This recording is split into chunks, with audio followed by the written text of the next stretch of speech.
Ladies and gentlemen, welcome to the main conference hall. Please take your seats now so that we can begin with the program.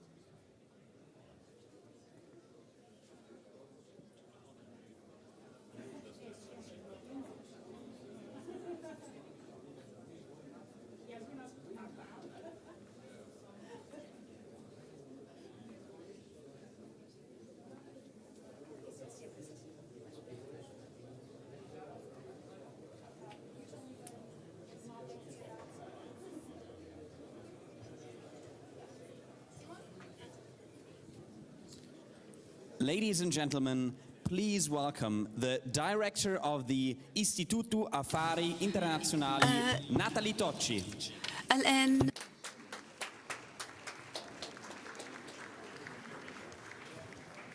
Good morning, ladies and gentlemen. Good morning for this final morning at the Munich Security Council.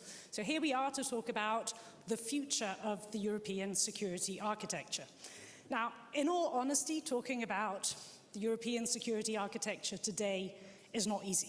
We are in the middle of a war, and we don't quite know how that war is going to end. And of course, any order, any architecture is the product of a particular configuration of power, and so it will fundamentally depend on how this war will end. So at the moment, there are at least three logical possibilities. We either have Russia winning this war, in which case the order, quote unquote, or disorder that will emerge is one in which the norms of sovereignty and territorial integrity are trashed, and in which an order based on empire and imperial expansion is reasserted. We have the opposite extreme, one in which Ukraine wins this war, and that those norms of sovereignty and territorial integrity are re-established alongside with Ukraine, and not only Ukraine's democratic consolidation.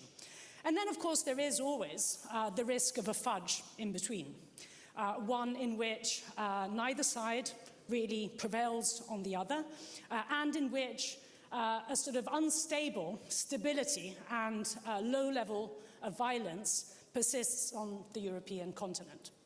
So I don't have a crystal ball, but perhaps the panelists today will. So let me start off by welcoming the High Representative and Vice President of the Commission, Josep Borell, to kick us off with this discussion. Josep.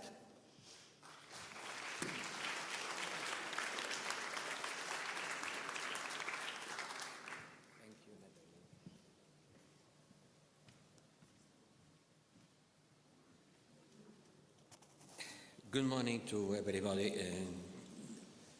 Our security is being challenged by the war in Ukraine. That's what I told yesterday to the Chinese minister. We are arming Ukraine because this war is a challenge for our security, is an existential challenge for Europe. But I'm not going to be rhetoric and try to go to the point, because Zelensky and the Ukrainians have a lot of applaudissement and not enough ammunition. That's the paradox. They need to be less applaud and better supply with arms. The Ukrainians are fighting, paying the highest price in terms of lives, but this war happens in European soil, affects us, and has a global impact around the world, which also affects our security. So let's talk about this short-term, long-term, our neighborhood, and in the wider world. What the German Chancellor called a Zeitenwende, in fact, is a Zeitenwende not only for Germany, but for all the Europeans. I think that we face three major challenges. First, our credibility as a global player. That's what we call the geopolitical Europe. Second, our strategic responsibility as a security and defense provider.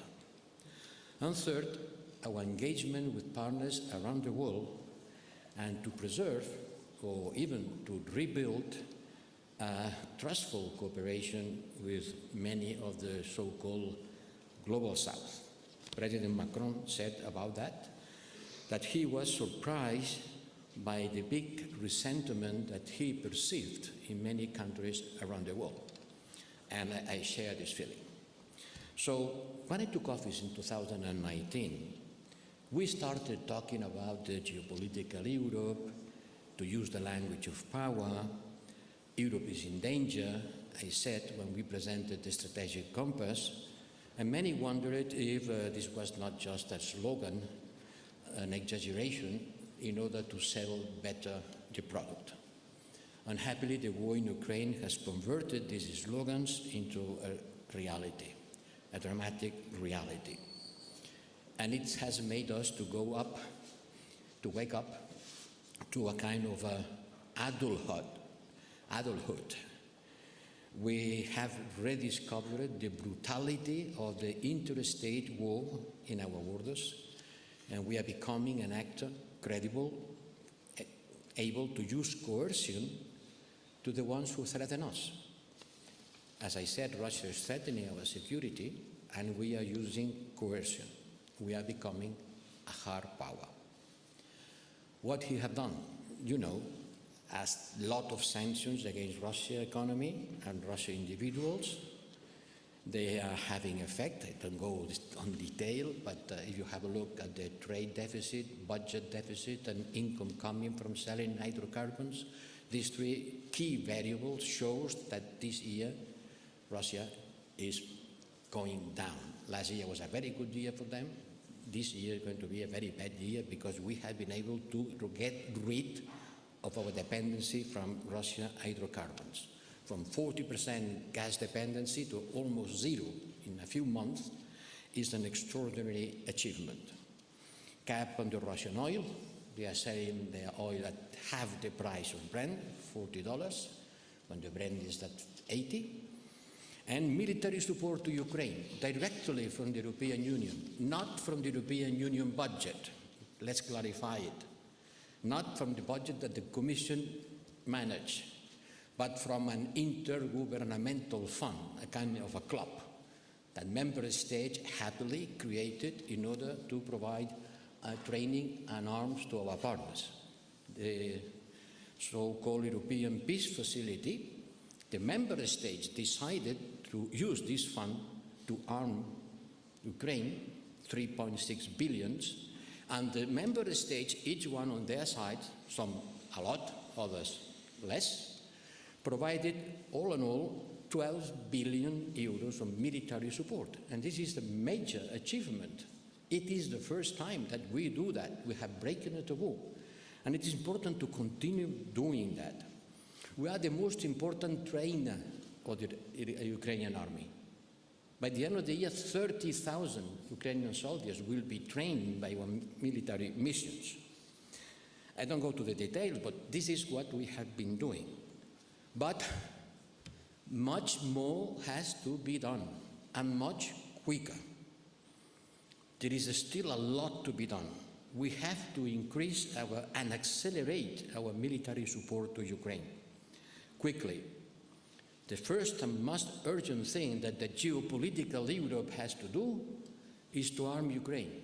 If we said, as all the European leaders here said yesterday, that Russia cannot win this war, that Ukraine has to prevail, then let's go from the words to the facts and accelerate our military support to Ukraine, because Ukraine is in a critical situation from the point of view of the munition available. And I think that we can say that we have been taking too many times to take critical decisions, as providing battle tanks, when everybody knows that in order to win a war, a classical war with trenches and maneuvers of heavy arms, you need battle tanks. You will not win this war without this kind of arms. And now this shortage of ammunition has to be solved quickly. It's a matter of weeks. And this cannot be solved by going to joint procurements and buying, because any procurement that comes to the market will go at the queue of a long list of commands already passed by the member states. We have to use what we have, what the member states have, and they have to provide quickly a part of the ammunition, waiting to refill their stocks with the commands that are already being passed. In the short term, we need, and we have the tools, we have the European Peace Facility that can engage their resources in order to provide quickly ammunition to Ukraine. And in the medium term, we have to increase the capacity of our defense industry, much more. But this is not going to happen overnight. And we have to go, and we also have the tools to do that. We have the European Defence Agency, which is something specialized in this kind of matters, in order to get more ammunition for all of us, but mainly and with a strong priority for the Ukrainians. Don't confuse the short-term objectives with the medium-term purposes. Short terms, very short terms, more ammunition to Ukraine. This is a matter of the Ministry of Defense. It's the Minister of Defense, the current Minister of Defense, who have to take these kind of decisions. And it's going to be an extraordinary meeting on the 6th and 7th of March, where we will propose to accelerate the process that are already on the way. And I think that working all together, we can manage. More broadly, we have to do our homework. This homework is being defined by the strategic compass that was approved some days before the war started. And there is clearly defined how we can increase our role as security and defense actor. On the new battlefields, the cyberspace, the sea, places where the world will have a different characteristics, maritime security, space security and defense, among others, cyber defense, because, you know, we forgot about classical wars. We were only engaged on expeditions and blitzkrieg, technological blitzkrieg. These old wars, we were not prepared, we forgot about them. And now we have to recover capacity, but keeping in mind that the war in the future will be a different one and will require different capacities. And our industry has to speed up, and our procedures also. It takes almost 10 months for the European Army to buy a bullet for a cannon of 155 millimeters, almost 1 year, and almost 3 years to buy an air-to-air missile. This is not in accordance with the things that we are living today.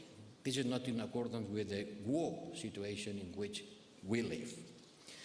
This war has also strengthened the role of NATO, who has become again a crucial actor for the territorial security of Europe, but it's also a way for the Europeans to share the responsibility for their defense. And then let's go quickly to the geopolitical landscape. Yesterday, President Macron and Chancellor Scholz talked about it.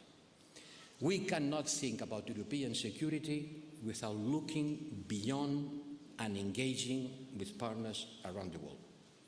I am traveling around the world, especially on the global south, and I see how powerful the Russian narrative that wants to reduce the war in Ukraine to a conflict between the West and Russia is powerful. And with a lot of accusations of double standards.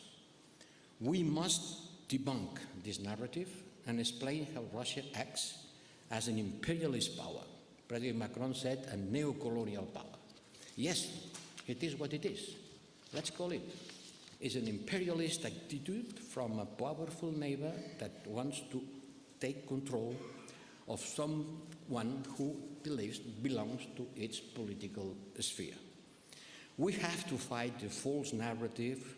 We must engage with our partners, defending together the common good, United Nations Charter, but also being ready to accept that this charter has to be adapted to the current circumstances of our world today, which is not at all the world of 1945. The share of wealth, political influence, the number of people is completely different, and we have to adapt to it. This war has also underlined the vulnerabilities and needs of our partners in facing their socioeconomic and environmental challenges. And they fear that we focus only on Ukraine. and that we divert from our responsibilities in other areas. They blame us for us. We have to reassure them that we will not do it, that we will increase our engagement and our responsibilities with the rest of the world. Because this war has increased the challenges that the world faces, and both in terms of prices, resources, economic growth, and political and socioeconomic troubles. We have to prove that we continue being a global actor, not only fixing our political, economic, and military capacity in this neighborhood, but taking very much into account in order to face this deep resentment in Africa due to post-colonial reasons. Russia supported us, or in Latin America, anti-imperialism feeling, you supported dictatorships. People have memory and people have feelings. So we have to engage more, showing that we are defending universal values, not only values that are good when Ukraine, our neighbor, is being invaded, but it's a guide for us for our geopolitical action as a security provider, and also as someone who defends the United Nations Charter and principles in a constant and comprehensive and coherent way. This is the big challenge in front of us. Short-term, quick ammunitions. Medium-term, increase the capacity of your defense industry.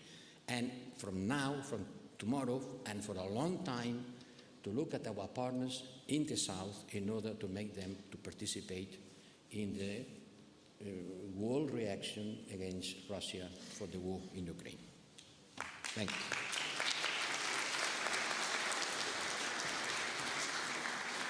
Thank you very much for that, High Representative. And now let me welcome on stage Kaja Kallas, the Prime Minister of Estonia.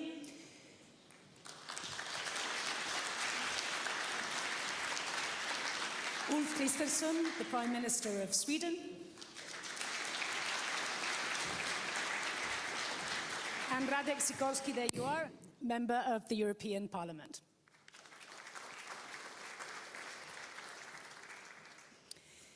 So the High Representative there talked about the short, the medium, and the long term. And let's try to the extent possible in the next hour and a bit to focus on that medium and long term. We've talked a lot about, obviously, the short term over the last couple of days. Now, of course, we don't have that crystal ball into the future, but what we know is what we can do now. And what we do now can determine, or at least shape, the extent to which we move towards either one extreme or the other, and perhaps avoid that fudge in between. What I would also say, and this points to that distinction between the medium, the short, medium, and the long term, is that there is a difference between what it means for Russia to lose this war and what it means for Ukraine to win this war. And of course, for Russia to lose this war, this is that short-term question, which really has to do with what weapons we supply to Ukraine. However, for Ukraine to win this war, Russia's defeat is a necessary but not a sufficient condition. What Ukraine needs is democratic consolidation, it needs economic reconstruction, and it needs security guarantees. So to the extent possible, I'd really like to focus this discussion on those sort of three sets of issues. And perhaps Prime Minister Kristersson, let me begin with you, perhaps with actually a very broad brush question. Does it actually even make sense to talk about a European security architecture today? Well, it does, I would say. It makes more sense to talk about using it than to changing it.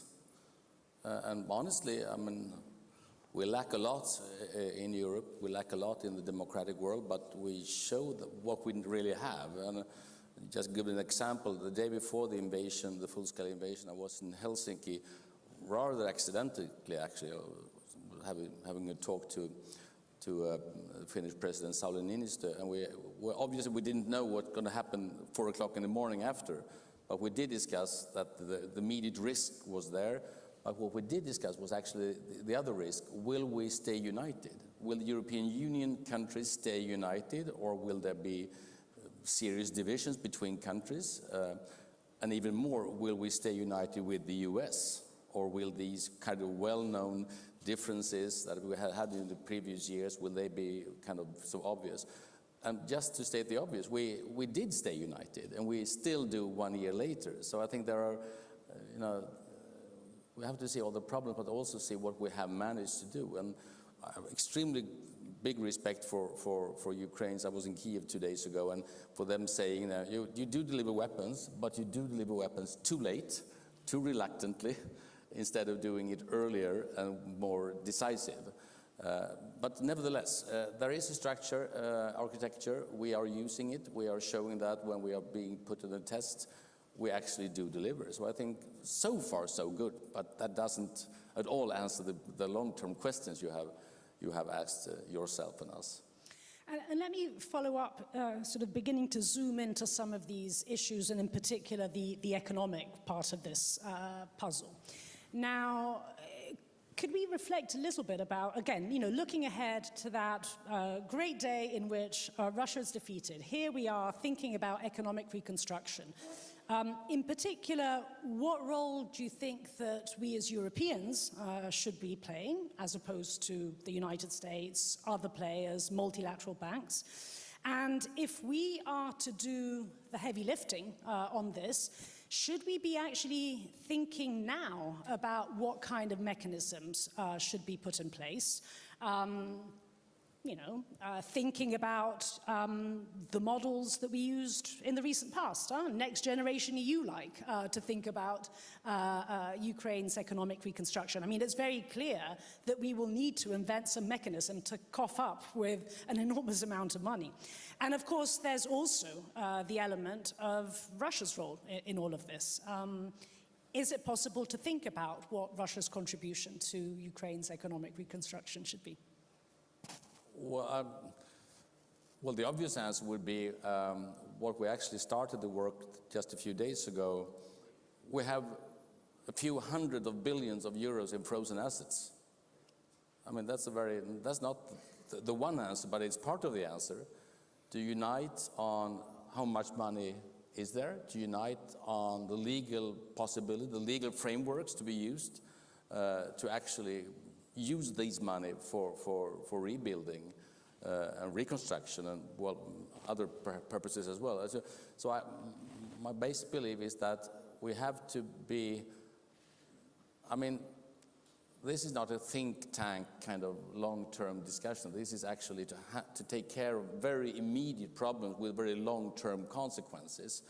And also to state the obvious, if we want to keep this unity with the US, very well proven yesterday, I would say, the European Union has to prove that we are extremely active in dealing with our own European affairs, not simply relying on the US taking care of it for us. Not at all in contrast to the US, quite the contrary, together with the US, but really be forward-leaning in our European ambitions. And I think in terms of, for example, the frozen assets, it's a complicated question, but it simply needs as a clear answer as is possible, because when we have that answer, we can start to operationalize what we would do with these money. Thank you. Prime Minister Kallas, moving on to security and defense, perhaps first a more medium-term question, as the High Representative put it, and then perhaps a more long-term one. On the medium term, I mean, actually over the last couple of days, we've been talking quite a lot about how our defense industry really needs to be rethought and reconfigured. And you've recently come up with a rather interesting proposal as to what role the European Union could play in this respect, modeled on the way in which we went about COVID-19. Could you perhaps say a little bit about that? And in particular, how is it that we could ensure that we generate that consolidated demand at European level in order for industry to respond? Yes, the problem is that Ukraine needs ammunition, and we also need to replenish our stocks. And the question is, in the medium term, is it going to go away, the demand that we have? One is that we have promised in NATO to have this 2% of our GDP as security investments. And I was actually quite surprised a year ago to learn that not many fulfill this criteria that we have agreed. So now there is clearly the demand on the side of Ukraine, but also on the side of European countries that have sent to Ukraine and want to, also increase their own defense, because the risks and threats are higher. So what I've proposed is that we could use the same similar mechanism like we did with the vaccines, that European Union or European countries provide funds, and then European institutions with a European peace facility would be the one to procure and make the orders to the defense industry so that they could make the investments to actually make it faster, because the Russian military industry is working in 3 shifts. Russia is firing in a day the monthly European production of artillery shells, monthly production. And the European defense industry hasn't boosted its production. So where is the obstacle? Because clearly, if you read the room in terms of the trends that are in Europe, then there is clearly the demand. And in a market economy, when there's demand, there also has to be, or it will increase the capacity. So to make it faster because Ukraine must be able to defend themselves, to win this war so that Russia goes back to their borders, and this is not possible without the ammunition. And what I'm really concerned about is when I talk to some of the colleagues and also the defense industry that has said that, we don't have any orders. We actually don't have orders big enough to boost the production, to make the investments. So it seems to me that some of the countries are still in the hope that it will go away. We will give everything to Ukraine right now, and then, okay, let's draw the line here now and stop this because it's too expensive. And I think Russia is also playing on that, or hoping for that you will grow tired of your own initiatives, and then they have a lot of manpower, and as I said, their military industry is working in 3 shifts. So how to get through that? Even when this war ends, the threat are absolutely different, because everybody could see that what Putin has been talking about, he's actually serious. In 1925 nobody believed Hitler, but he was quite open about these goals. And in 2007 Putin here in this conference was very clear about these goals. The problem was that nobody believed him, but let's believe him now, so that we have to make the decisions in the medium term but also long term. Well, absolutely. And in fact, connected to this is, of course, the whole question, again, looking at that long term, of Ukraine's security guarantees. Precisely because even in the best of circumstances, it would be extremely unwise to assume that there is going to be a state of peace. What kind of security guarantees does Ukraine need in order actually for that economic reconstruction to actually happen? Well, talking from my country's experience, and not only my country, but many in NATO, then NATO is a peace project.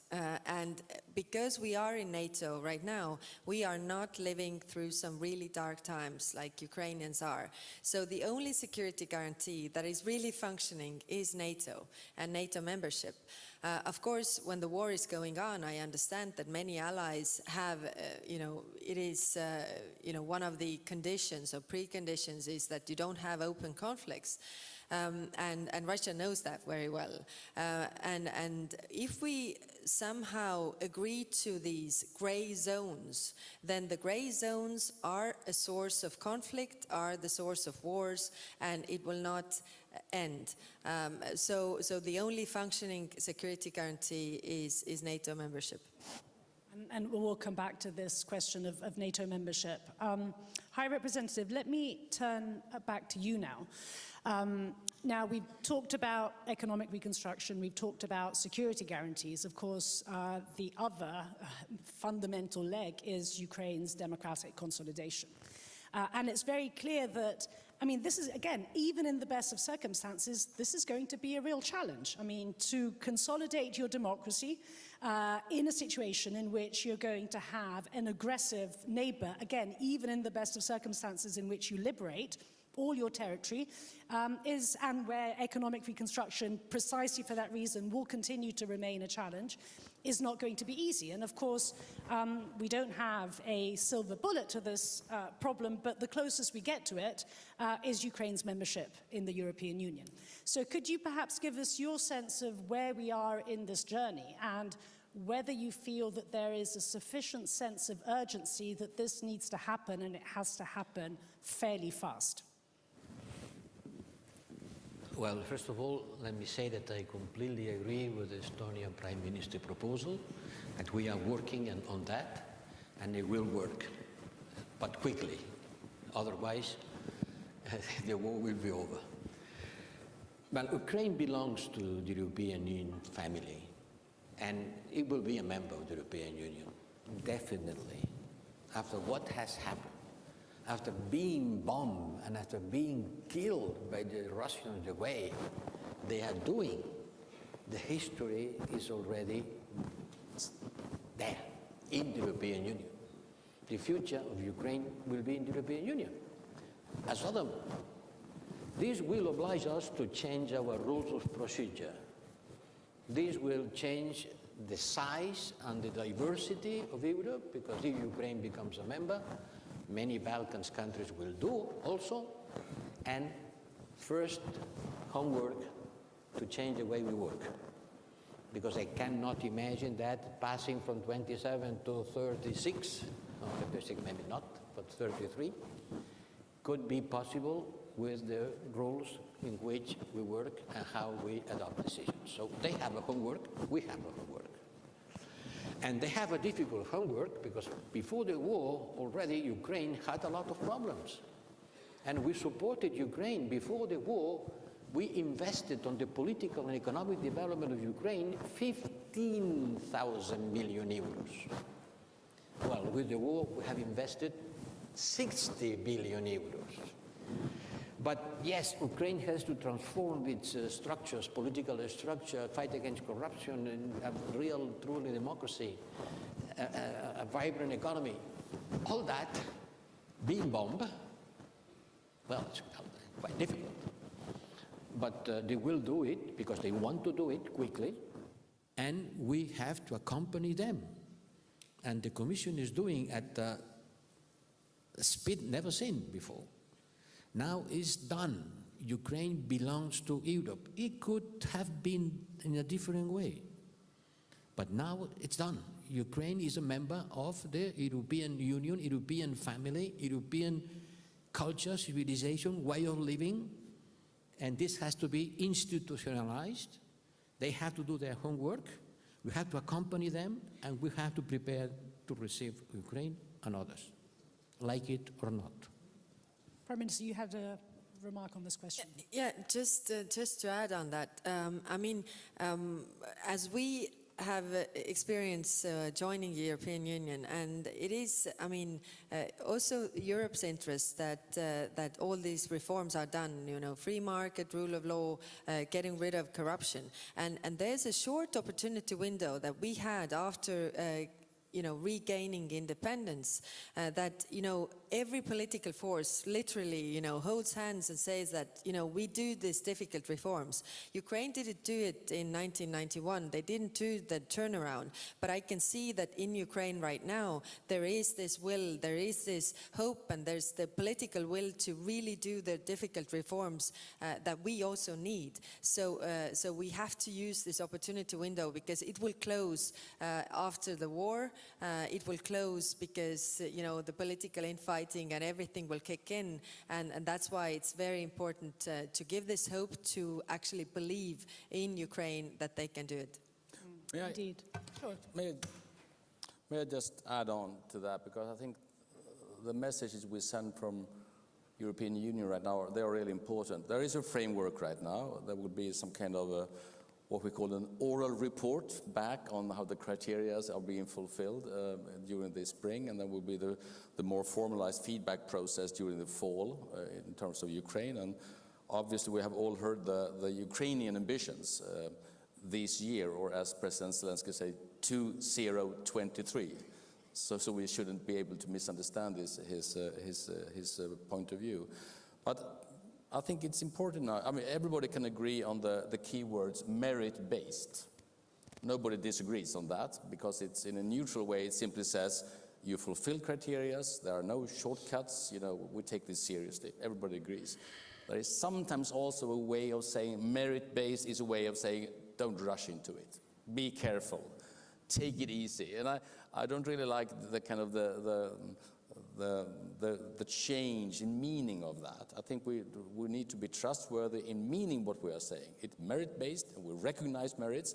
We help where we see problems, and don't accept the catch-22 kind of situation. I had a morning meeting with the Moldova president, Maya Sandu, and I mean, obviously they are being attacked by Russian influence and interest not to be able to fulfill these the obligations they try to fulfill to be able to have progress in the EU membership candidate status.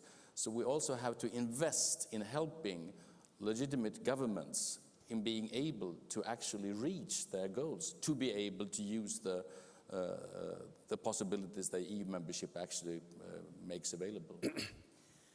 Radek, I think, you know, what has emerged in a very powerful way up until now from all three speakers actually is that there is no such thing as the grey zone. There are no such things as buffer states anymore. We thought that they were. They're not. There are only frontier states. And you're either on one side of the frontier or on the other side of the frontier. And this obviously brings, you know, back this question both of EU enlargement and of NATO enlargement. Now, looking at both, and indeed, please do comment on both, but sort of zooming in on the EU enlargement point, and this goes back to the comments that the Prime Minister was making now. Of course, as we know, over the course of the last, certainly decade, this is a process that has been, on the one hand, hyper-politicized by specific member states that have slowed down this process. We started talking about it in terms of enlargement fatigue, and then all sorts of other considerations came in. And indeed, what was supposed to be a merit-based process, that merit became a sort of shifting goalpost, and it became an excuse for enlargement not to happen. So if you could perhaps comment firstly on this question of, do you feel that politically there is the sense of enlargement has actually re-become a strategic imperative? I mean, is there this awareness that has consolidated amongst member states? These questions of buffer states and frontline states is particularly dramatic for Poland. We are the only country in the EU and NATO which is a neighbor of both Ukraine and Russia. Ukraine has won the right to negotiate membership in the EU by its amazing sacrifice. I don't think it would be happening quite as fast if it wasn't for that. And my advice to them is, don't think there will be shortcuts. You are not negotiating some kind of halfway deal between Ukraine and the EU. Ukraine has a body of laws accumulated over several decades that it will not change for you.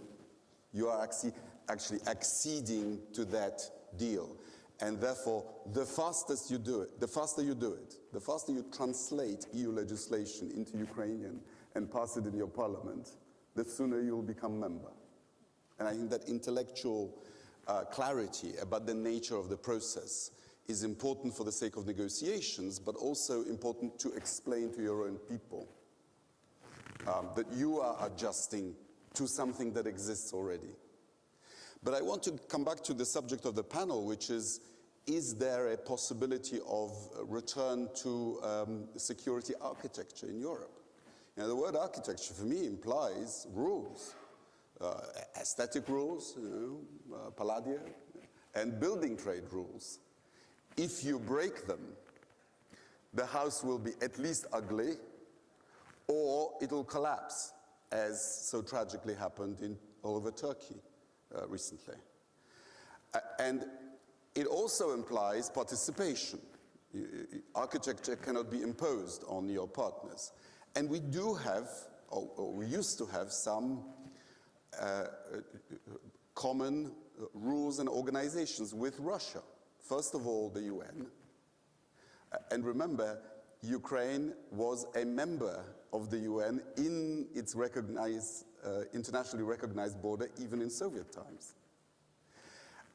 But the Security Council of the UN was meant to be the guardian of peace, rather than an immunity for those who breach the peace and start a war of aggression.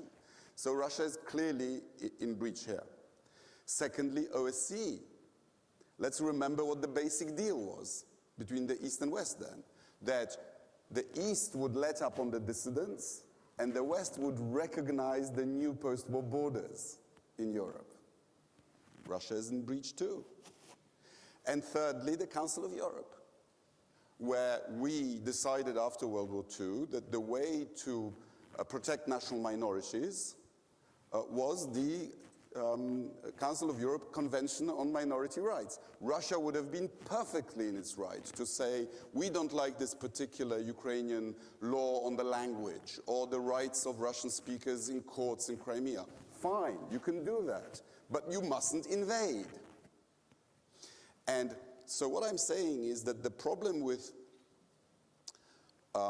recovering a sense of order, of predictability, is the nature of the Russian regime, which has broken these rules.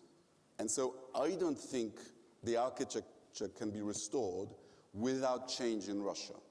And lastly, I agree with the High Representative that if Ukraine wins, and we do have a change, a transformation in Russia, that could possibly be a constitutional moment for the globe so that our institutions, such as the Security Council, start better reflecting the changed balance of power.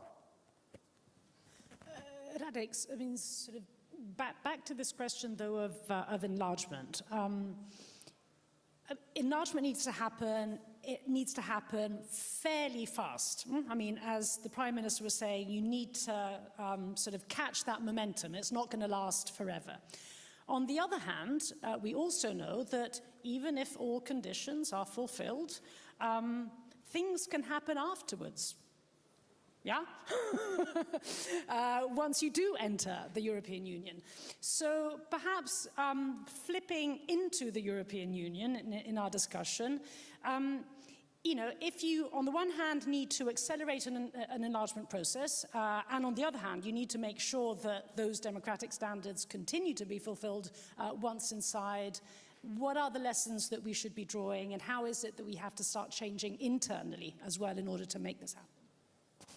Well, I keep telling the government of Poland, for which I didn't vote, that the best thing they could do for the membership of Ukraine is to fix our Polish problems with Brussels. Because we want Western Europeans to think that Ukraine will be a worthy and a useful member, rather than another large, poor, post-communist country with democracy and rule of law problems. But, you know, we are addressing it after the financial crisis, when it was discovered that some countries were breaking the rules of the Growth and Stability Pact. We've introduced the Fiscal Pact and a peer review of budgets and of financial credibility. And we are now doing it in the rule of law area as well. There is now a review process by the Commission of rule of law problems in all the member states. And all that needs to happen is that countries should just fulfill the recommendations and the deals that they have voluntarily agreed to. Prime Minister, I know you wanted to react to some of these points, but let me also add another question concerning how is it that we have to change internally. I mean, if this is, again, there are no buffer states, there are frontier states, and so enlargement becomes a strategic priority, which obviously concerns Ukraine, but it doesn't concern only Ukraine. So here we have an enlargement process that expands considerably, at least potentially so. It is very clear that we also have to change our internal rules in all sorts of other ways. Given that I assume that your country would be in favor of that ongoing enlargement, would you also be in favor of a revision of those rules? I'm thinking obviously here about decision-making rules and in particular qualified majority. Yeah.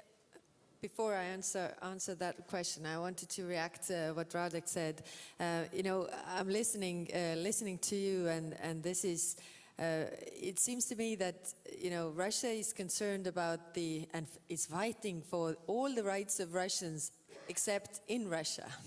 So this is very clear. But what I wanted to add is that in terms of what it really needs, in terms of looking around or rethinking the rules and institutions, like after the Second World War, the United Nations was created. Definitely we need to rethink now, but one part of it is accountability. And without it, we just can't do it. You know, yesterday we had discussions and you know, I hear that many countries except Ukraine have the fear of the nuclear escalation. And so that we can't hold accountable Putin or Lavrov, you know, there's no international tribunal because otherwise, you know, it will be nuclear threat. But, you know, it just can't be that those countries that have nuclear weapons are beyond the law, are beyond the rules. If it is so, we will have the pariah states that will use this because they know that nothing's going to happen to them. So accountability and not only the crimes, war crimes, but also leadership crime, which is the crime of aggression that can be only prosecuted by the special tribunal. And the leadership crime is the crime that all the other war crimes are stemming from. If you have no crime of aggression, you don't have war crimes either. But that's just a comment. Coming to your question, I mean, going back, you know, European enlargement, first it was 6 states and you know, every time it's the discussion that we can't work with a bigger group. And, you know, for a small country that didn't have a voice for 50 years, it is very important that we have a voice now, that we are actually listened to around that table. So when we hear the talks about, you know, qualified majority, we hear that, okay, we are again in that threat that we don't have a voice. And that is the risk how we see it. If we have, you know, and we have problems with, you know, certain issues, so far, we have managed to make decisions, even during this hard time of war this year, where we have been united and we have done the decisions, the necessary decisions. So I wouldn't throw the baby out with the bathwater, really, because it has so many, you know, positive sides for countries like mine, small countries that didn't have a voice when we were occupied.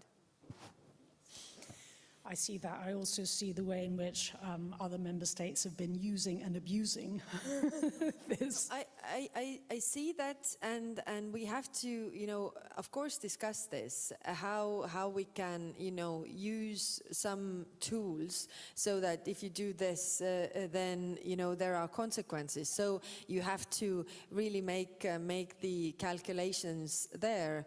but it's just giving that, you know, there's a qualified majority and we will do those decisions without you will just mean that you will leave out part of Europe, and that would actually also create instability if everybody does not have a say. But I guess there are constant trade-offs, and I basically agree.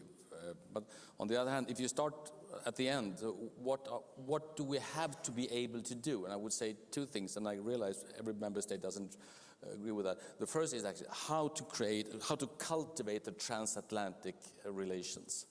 I mean, have a decision-making process that makes the European Union compatible with the US in the long run. I think that's extremely important. I think nothing has shown that more the last year than the war in Ukraine. So every tendency to say that without neglecting at all the integrity of Europe, every tendency to say, well, this shows that we can make it on our own. I think that's simply not correct. So the other one is actually to be able to face China, basically. And a lot of different, very legitimate views on that. But we need to be able to cooperate on how to meet, react to, face, contradict China, and according to me, do that hand in hand with the US. Because otherwise we will have a very complicated world where the US has one position, the EU tries to find one position, and China will try to outsmart us. So I think it's extremely important to understand what is the purpose of what we're doing in a broader geopolitical context.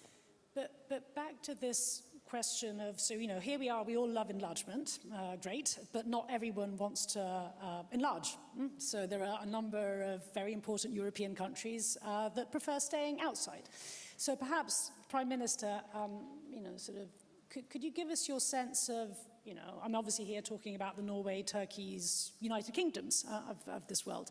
Now here we have a European political community. Could you give us your sense of how much value added can such a forum actually provide? Honestly, hard to say, I would say.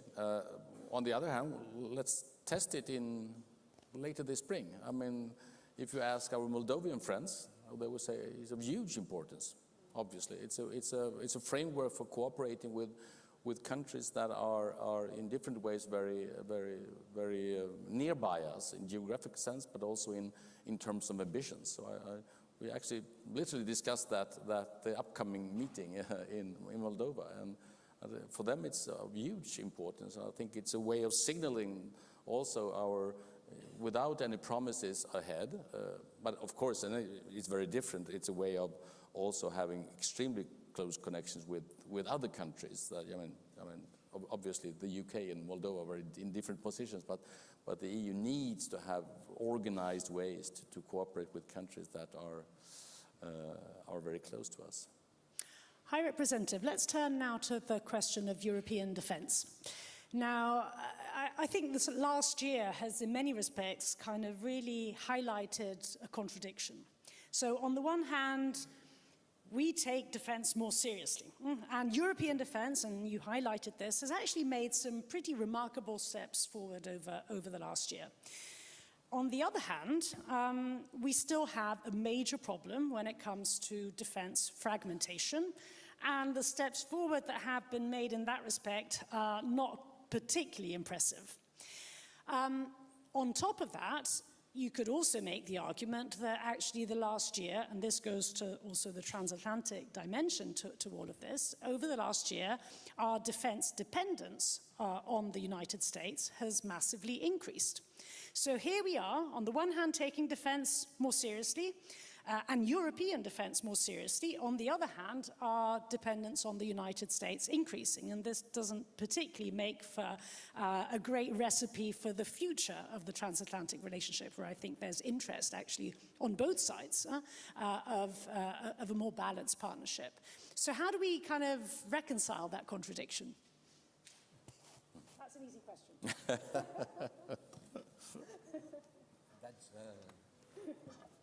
That's a cosmic question. Look, there's nothing new.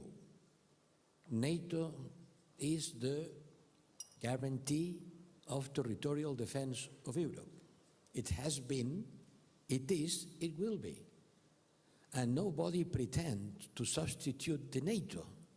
NATO is the alliance that ensures territorial defense of Europe. It doesn't prevent the European member states to develop capacities in order to, first, be a better partner of NATO, and second, to have the capacity to act by themselves when needed. They are not either or. It's not NATO or European defense. It's NATO guarantee, as you said, of the territorial defense of Europe, plus member states taken seriously, not more seriously, seriously, because in the past they haven't taken seriously what does it mean to be an independent state and to have defense capabilities. Since the Euro crisis, Europe has been living a long process of disarmament. We have disarmed. Peace and economic crisis makes military expenditure the variable of budget adjustment. And that's why we don't have stockpiles, because the military was the adjustment variable. Less expenditure, less military expenditure. We don't need it. We don't need it. There is no war in our borders. Yes, we send some expedition in the Sahel and other parts of Africa. Yes, we use some rapid and chirurgical military intervention like in Libya. But a high-intensity war, interstate war, mobilizing thousands of people, hundreds of thousands of people, and using capacities that are cheap and can be destroyed, a lot of them every day, it was out of our imagination. Now it's part of our reality. So, good news, we are increasing this capacity. Germany, I don't know when, but 100,000 million euros. Poland, increasing to 4 points of GDP, double of NATO standards. Poland is increasing their military capacity as anyone in Europe. But have a look at France. When I look at the new law for military financing in France, they go from 39 to 59 billion. That's an increase of 40%. Maybe they don't tell that very loudly, but this is an increase of 40%, 40% on the military expenditure of France. So France, Germany, Poland, and others. It is the clear feeling that we need to rearm. I'm sorry. When I'm saying that, people tell me, oh, you want to militarize Europe. No, I want Europe to be able to fulfill their responsibilities. Inside NATO, first, and when NATO will not act, be able to react when needed. And I insist, it's not either or. It's NATO plus European capacities to increase the strength of NATO and to be able to be a reliable and powerful partner. And this is the duty of the High Rep, not only for foreign policy, but for security and defense. Don't forget it. And that's why on the next defense ministers in Sweden, on the 6th and 7th of March, will be put on the table. We are in war mode, urgent war mode. So react quickly. We have the means and tools. And at the end, you know, we talk about reconstruction of Ukraine, which is the PIB, the GNP of Ukraine, 150 billions, 150 billions. Let's suppose a capital income ratio of 1/3, and let's suppose that the capital of Ukraine has been destroyed by 1/3. We are still on 150 billion for reconstruction.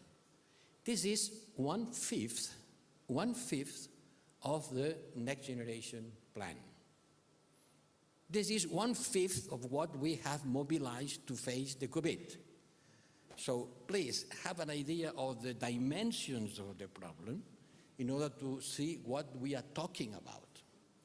So if the Europeans want, they can rearm. And by the way, my figures, coming from the work of the European Defence Agency, my figure says that in the next 2 years, the European member states plan to spend 70 billion more for their capacities.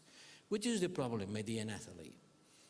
That If we do it, everyone on its corner, multiplying by X its own capacities, without any kind of coordination, we will increase our duplicities and we will not fill in our loopholes. So spend more, it's on the way. Spend better by spending together, still not. And it's not just buying ammunition altogether, that's quite easy. The important thing is to decrease the number of different tools that our armies have and make them more interoperable. And this is a task that was, yes, okay, agreed on the books, and now it has to be a priority of the European Union. A priority. If not, we are going to waste a lot of taxpayer money. I agree. Radek, I know you wanted to react on this, and perhaps on top of that, before we open up to the floor, if I could just ask you a final question also, I mean, about one thing that we, oddly, haven't actually talked about very much, which is our relationship with Russia. You know, sort of having a whole discussion on the future European security architecture without addressing this question. And of course, there's an obvious reason why we're not addressing it. We don't really know what Russia we're talking about. But perhaps, again, before we open it up to the floor, alongside reacting to anything you want to react to, if you could perhaps comment on that question as well. Sure. We had a process of negotiating a partnership and cooperation agreement with Russia. There was a mandate for the Commission. And it was pretty detailed and pretty advanced. We could have had an association agreement with Ukraine and an association agreement with Russia. It was Russia that decided she was no longer interested.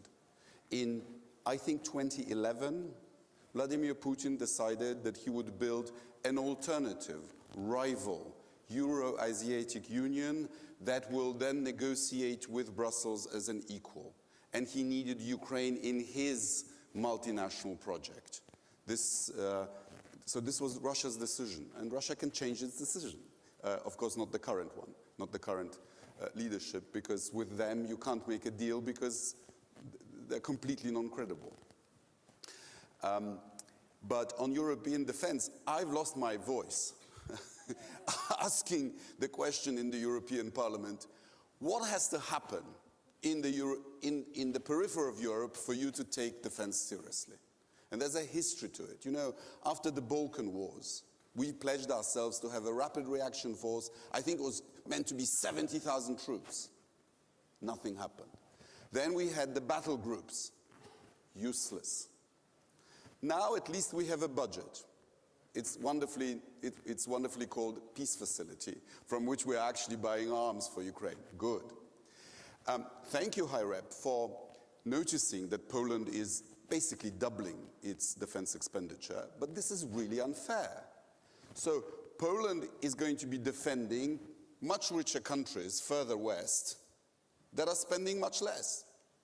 So spending some of that money through the European budget, to which we contribute in proportion to GDP, would be fairer. And Americans should be really pleased if we do that, because they have a challenge elsewhere, and if we can deal with lower order threats in North Africa, or perhaps, I don't want to speculate, but lower order threats on our own, that's good. That helps to relieve some of the burden that they have. But we need to get serious. It takes money. Without the pandemic, the European defense budget would have been 14 billion euros instead of 7. But it's still not enough. I mean, defense is really expensive. And also, we have misconstrued PESCO.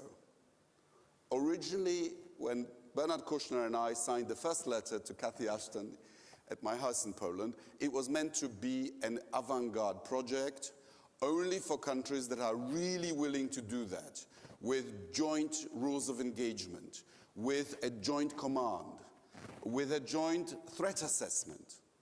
And it's become a political project at the lowest speed. But this was before the war. We now have to get real. We really need to go over to wartime leadership, because these things take a decade to construct defense capabilities. If we don't start right now, we will still be defenseless in 10 years' time. Okay, let's open this up. Question over here. Thank you very much, Alexei Goncharenko, member of the Parliament of Ukraine. I want to continue your line, and I have a question to High Representative Borell and Prime Minister Kallas. My question is about Russia. And the question is, we are speaking now about European architecture of security. But if Russia as empire still exists, it will be like a fortress, under walls of which at the gates is staying barbarians. So the question is not just to defeat Russia today, but to de-imperialize Russia, to change Russia. And that is possible. Like we saw it in history. Spanish Empire does not exist anymore. Austro-Hungarian Empire also. Who benefited is here in Munich, I think that's the best place to speak about it. Who benefited more than Germans in the fact that now German Empire does not exist, but there is free, wonderful country. So is this, does Europe need policy to de-imperialize Russia? Not just to change Putin's regime, to de-imperialize Russia, to change it in order to really have a secure Europe. Thank you. The question that needs to be addressed is the accountability regarding Russia as well. I mean, as after the Second World War, there was a Nuremberg Tribunal and there was a Tocci Tribunal. The Nazi crimes were widely condemned across the world. And the effect of the Nuremberg Tribunal was that actually German people got to know about the crimes that the Nazis committed. And hence, you know, there is the change in mindset. There has been no such thing in Russia. So they are defining themselves through the empire, really, being the masters of that empire. And if people admire dictators, there is no obstacle in becoming one or submitting to one. So how to really, you know, tackle that cycle is that history matters. I mean, our history books were rewritten after we regained our independence to reflect all the crimes that were committed. It was not the same for Russia. They are teaching and learning from the Soviet history books. So the accountability is of utmost importance for the crimes of aggression, really to have, you know, the understanding also within Russian society and also maybe the contemplation there. Without it, I don't think it's possible. Question here in the third row. Oh, sorry, High Representative. Look, this is still a deep socio-cultural question. Russia will not disappear, but it may change. Which Russia? Putin's Russia? Which Russia? Russia that win the war, occupy Kiev and make Ukraine a second Belarus? Or a Russia that is being defeated and maybe there could be internal political changes? I don't know. But I can say the same thing about US. Which US? Biden US or Trump US? What would have happened with Trump in the White House? Would be in the same situation? No. So US, Russia, which US and which Russia? It's very premature to start thinking on the security architecture of Europe when we are in the middle of the war. And depending on the result of the war, the situation will be completely different. So let's concentrate our efforts on winning this war, keeping the door open to peace at any moment. Yeah, but it goes, I mean, parallelly. I mean, if we think that let's concentrate on the war and not think about what comes after, then when the war is over, nobody talks about accountability anymore. Because it's done, let's move on, da-da-da. And then it would just repeat itself all over again. We have seen this in history. So we have to do it parallel. We have to talk about the accountability now. We have to work with the accountability now so that we would have sustainable peace in the future, that the imperialistic dreams that the Russians have, and I'm not talking about Putin, not Putin, it's the nation and what is in it. I mean, what are they celebrating really? Being the empire or not? Really, you know, we have to cut the cycle. all these historical parallels, they always kind of We end have up in lots of questions. in a dead end. But everybody says, China, for example. I mean, no chance that China will become a liberal democracy. Well, you can argue that.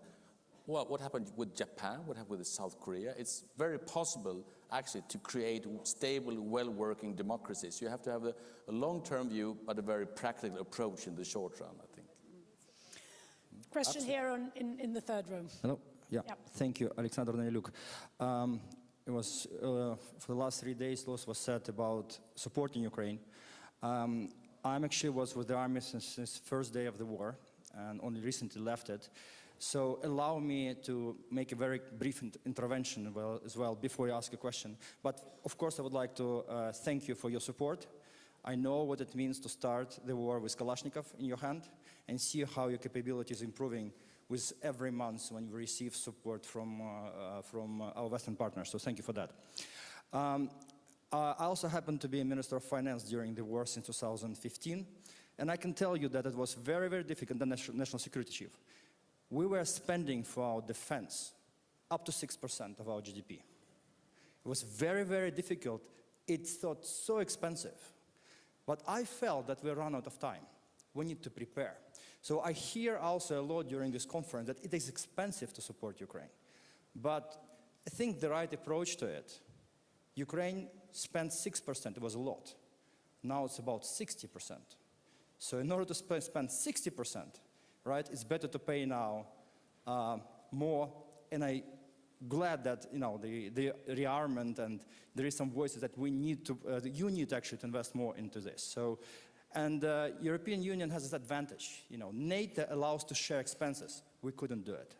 So second, it was a point about Ukraine, what's going to happen after, right, and whether it's the time for reforms now or after. I believe there will be a very short window for reforms after the war, but now it is open. We're not Moldova. Russia is not intervening, blocking anything. It's time now to change Ukraine, the best time now for this. And the last one about security guarantees. Look, also there were some fears that Russia may break up and that creates enormous risk for everyone. First of all, don't you think that you control this? Russia is unpredictable. Something may change there without you willing or not willing. It's uncontrollable. So I think if Putin believes that you want to use this argument that, look, if I'm not there, it will be a mess in Russia. It will be a leverage over Europe, over NATO. So I think NATO needs to accept this and accept it as a reality, and then plan accordingly. Are you up to the task? Are you ready for that or not? And last thing about persons and tranches, the best security guarantee for a person who was on the front line is, paraphrasing Marcus Cato, Russia delenda est. Now, let me start actually taking more questions, because I've got many. I'm going to try and bring in as many people as possible. Question 2 rows back. My name is Hans Atzbodin, Managing Director of the Federation of German Defense, Security and Defense Industry. I have a question to the High Representative. You impressively argued in favor of a strong defense industry in Europe. Thank you. However, at the same time, the EU Commission is driving a Green Deal, which is employing financial market actors as transformation agents. And there in the financial market, sustainability is widely perceived as being in contradiction to armament and weapons.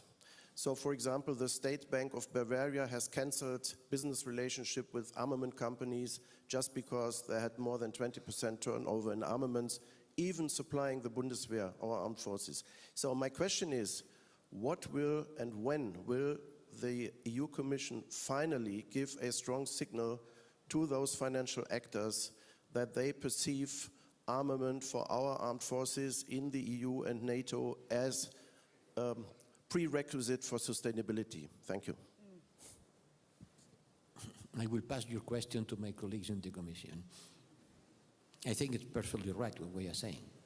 On that day, I've been talking with many people of the defense industry, asking for this taxonomy to be built in order to take into account that the defense industry, it's an important part of our political sustainability. And thanks God, remember that the proposal of putting the defense industry as a non-sustainable, in a negative level inside the taxonomy. This was avoided, but certainly we have to review the way we see at the defense industry. Yeah, and the kind of right needs to know what the left hand is doing, right?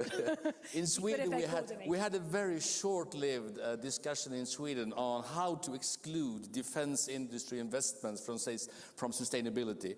That discussion died the 24th of February. And there's one more issue. You know, some politicians are telling us that, yes, we need more ammunition, we need more equipment, but there are these procedures. Don't believe it. As defense minister, I bought plenty of equipment, plenty of ammunition.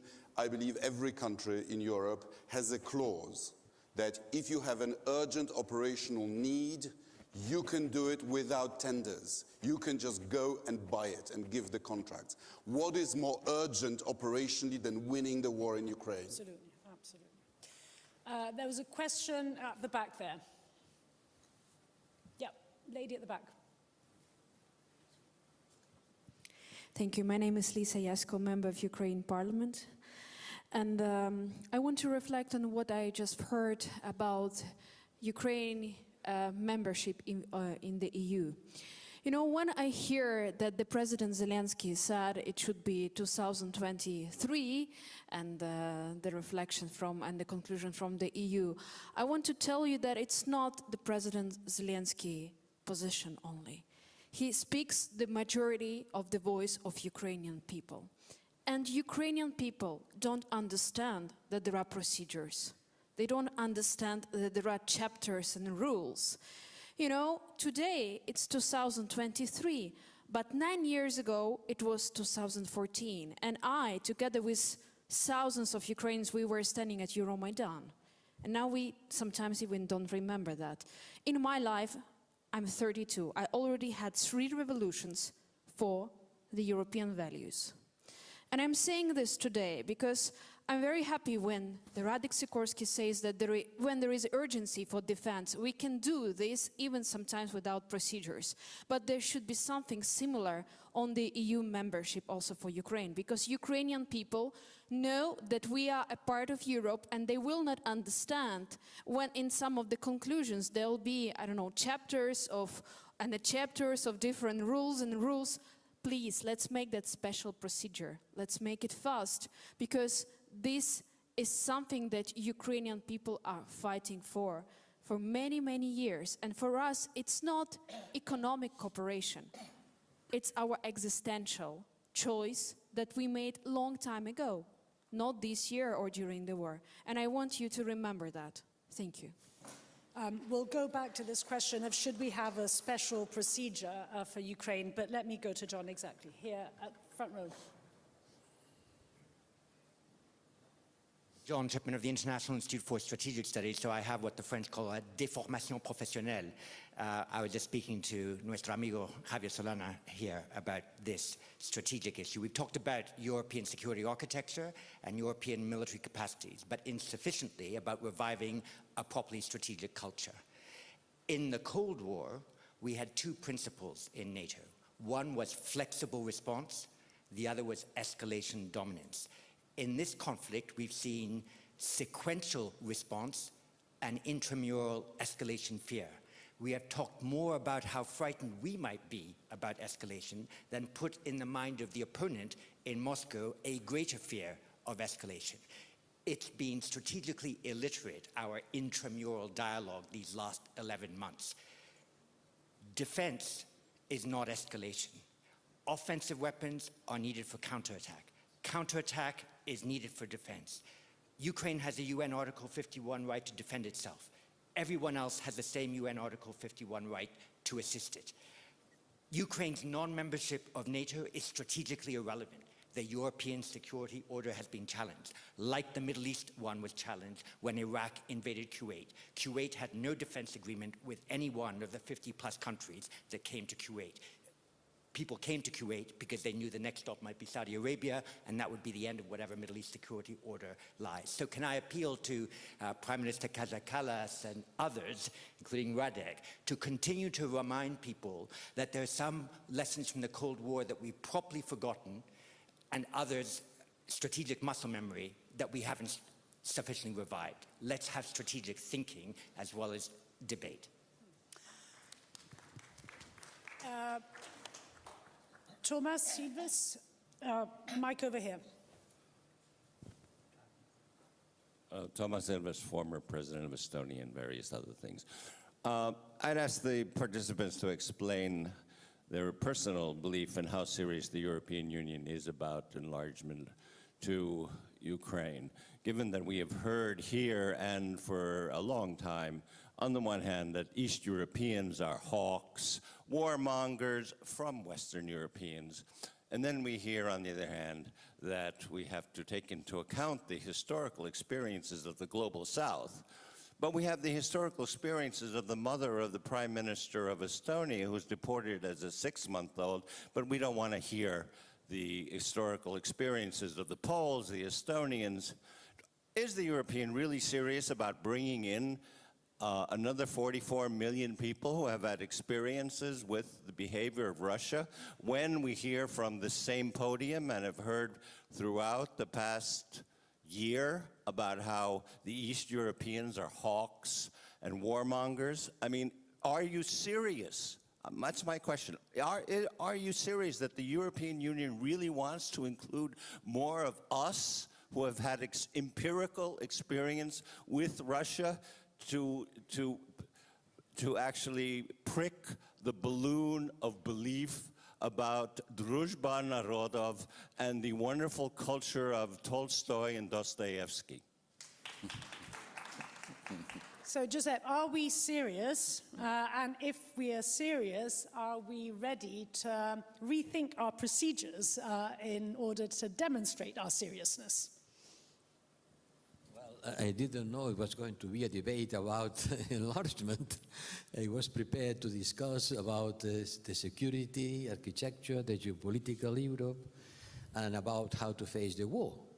About enlargement, I have nothing more to say than what the European leaders at the highest possible level have said. President of the Commission, President of the European Council, and all leaders of the European Union member states. What can I add? They said clearly, they engaged, they did the procedures as quick as possible. The procedures are still there. Don't imagine a system without procedures. They are there, they have to be fulfilled.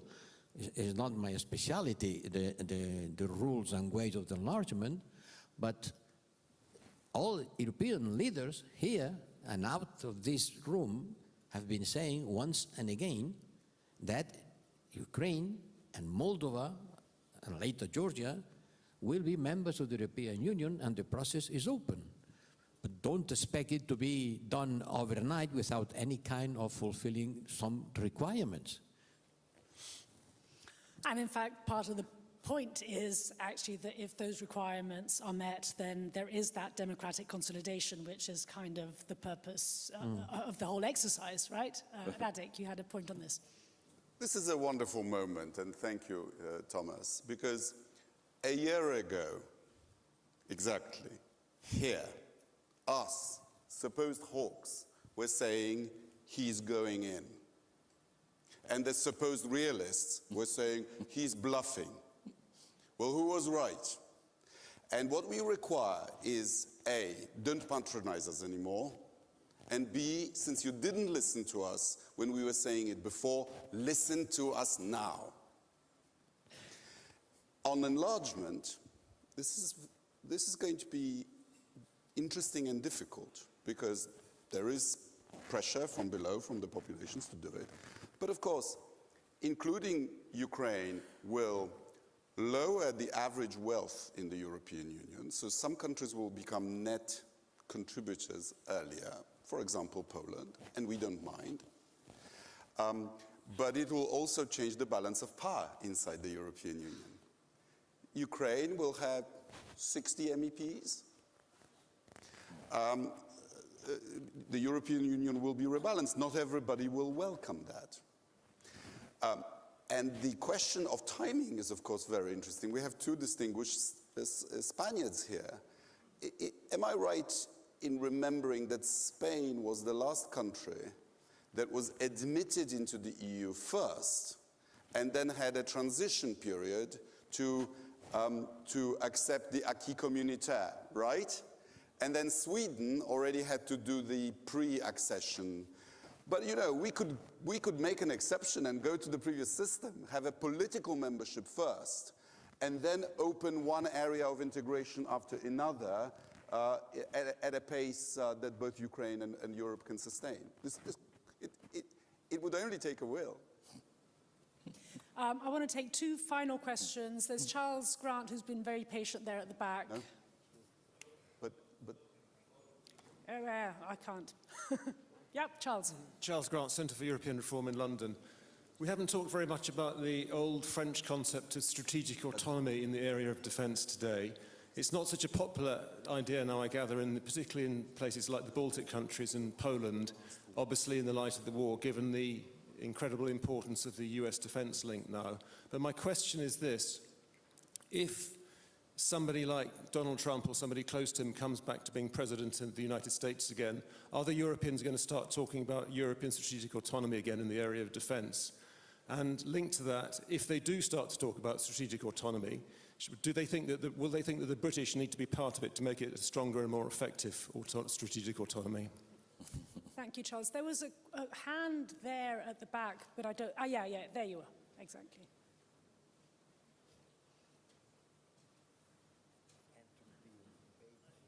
Thank you, Nathalie. Hannah Neumann, member of the Defence Committee of the European Parliament. So please allow me to take the discussion also back to the issue of EU defence. Because despite the Russian aggression, I feel like we are stuck in a Groundhog Day discussion here. We are talking European strategic autonomy, European sovereignty for 5-6 years. After the Russian aggression, European Defence Agency wanted to check on the member states' capability gaps that they were supposed to report to the European Union, just to find out almost none did.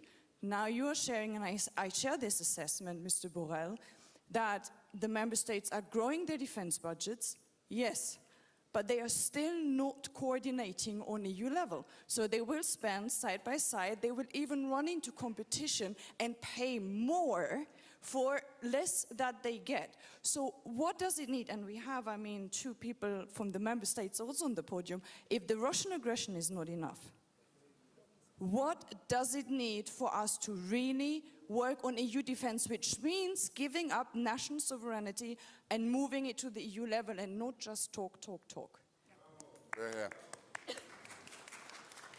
So, very final comments from our panel. Let me just take it in turn. Radek, let me start with you. Well, I couldn't agree more with the speaker. We are past the hour. We are behind the curve. Ursula von der Leyen, in one of her State of the Union speeches, asked the member states, do you want to get serious about defense? Really, it's the Council, it's the member states that have to make the transition, get serious and get it done. High Representative. I agree, but between saying and doing, there is a little difference. Defense becomes a competence of the member states. Defense has not been communitarized. It's not a community competence. Let's remember that. We at the Commission, we can claim whatever we want, but defense is a member state competence. We can push, we can support, but at the end, it's the Council, the member state decision. And yes, we have to push for it, and we do, and we advance, but miracles doesn't exist. So if you believe that tomorrow all member states will agree on a common defense investment, sorry, it's not going to happen.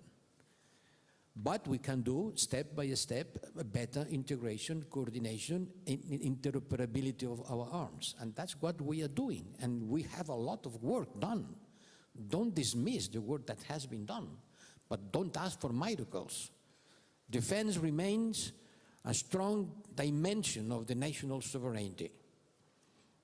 And the armies are powerful tools with identities, and to make them to become a single one working in accordance with rules coming from a kind of a community is not going to happen tomorrow. But we can do a lot in order to make them spend better by spending together in several fields. It's a long process. The war in Ukraine is certainly a big incentive. Europe is being done on the crisis. That's right.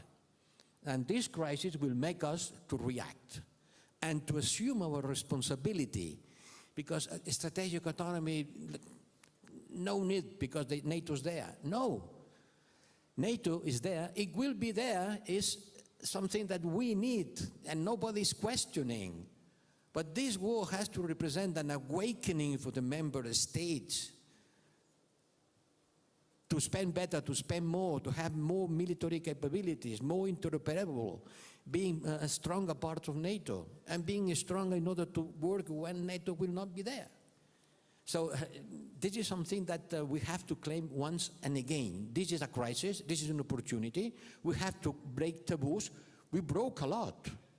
Who could have said before the war that the European Union would be spending European money altogether to give arms to a country being attacked? Frankly, don't be so pessimistic and so negative. There is a lot of work to do, but we have doing a lot, and we will do much more, because this war will be a big incentive for doing that. Prime Minister Kristersson. Well, I think the last year has kind of taught us that the most relevant version of, so to speak, strategic autonomy is actually for European countries to invest more in our own country's defense, and thereby show the Americans that we are really partners in this. I think that's the most obvious lesson learned in terms of autonomy, that is cooperation. Thank you. Prime Minister Kallas. Yeah, I have a few points also on other topics. On strategic autonomy, I agree that first we should all meet and really do in actual deeds, investing the 2%. The 2% of our GDP should be absolute minimum. So when those who are talking about it should also show it not in words but actually in deeds, that we raise our autonomy by being more able to defend also ourselves, and that requires investment to defense. Regarding the accession process, there is this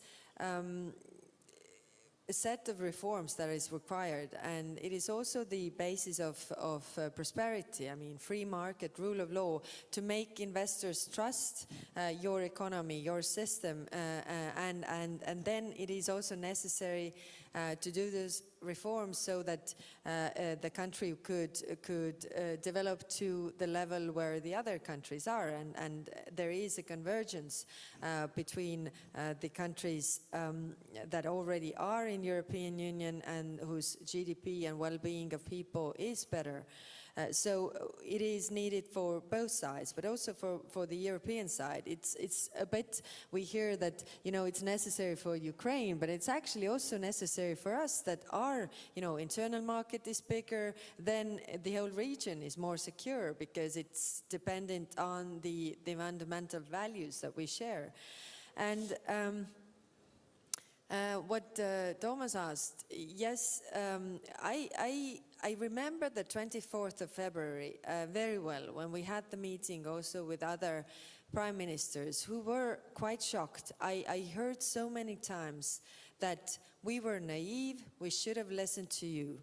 And now I hear this, that okay, we are the adults in the room. I mean, not we, but again, those countries who said that we were naive and should have listened to you, we know better now. And my question is, why do you think you know better now when you didn't know before? And why do we really try to use the same track that was used before that didn't work? We have, every next time Russia takes a bolder step, every next time it's bigger. So we have to cut the cycle. And I really, really plead that we are being listened to, because I know not many European countries understand that we all have our skin in the game, but some of us more than the others. And if I hear from countries that have much better neighbors than we do, and that they are afraid of the nuclear escalation, I mean, believe me, if there is nuclear escalation, it will be on Ukraine, it will be on those countries and not countries in the middle of Europe. So if they are not afraid, so shouldn't be Germany, France, other countries that are really, really much further away from this war. Thank you. Well, thank you very much, Prime Minister. Thank you to all panelists. I think the bottom line to this last hour and a half has been, if you're serious about the long term, be it in terms of security, of the economy, of democracy, there has to be a far, far greater urgency now. So thank you very much for this great discussion. Thank you for the great questions.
Ladies and gentlemen, please welcome Consultant Research Fellow for European Foreign Policy and Security at the International Institute for Strategic Studies, Muntaj.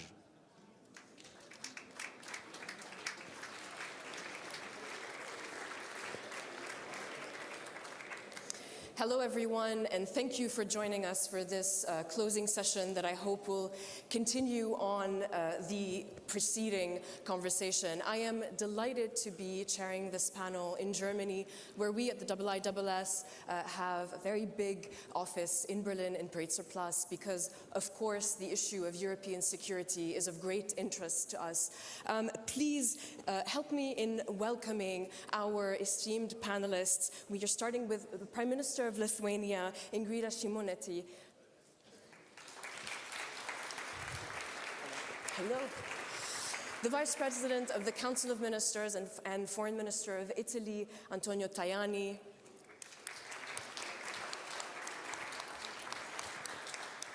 Co-chairman of the SPD in Germany, Lars Klingbeil. And member of the French Parliament and spokesperson for Renaissance, Benjamin Haddad.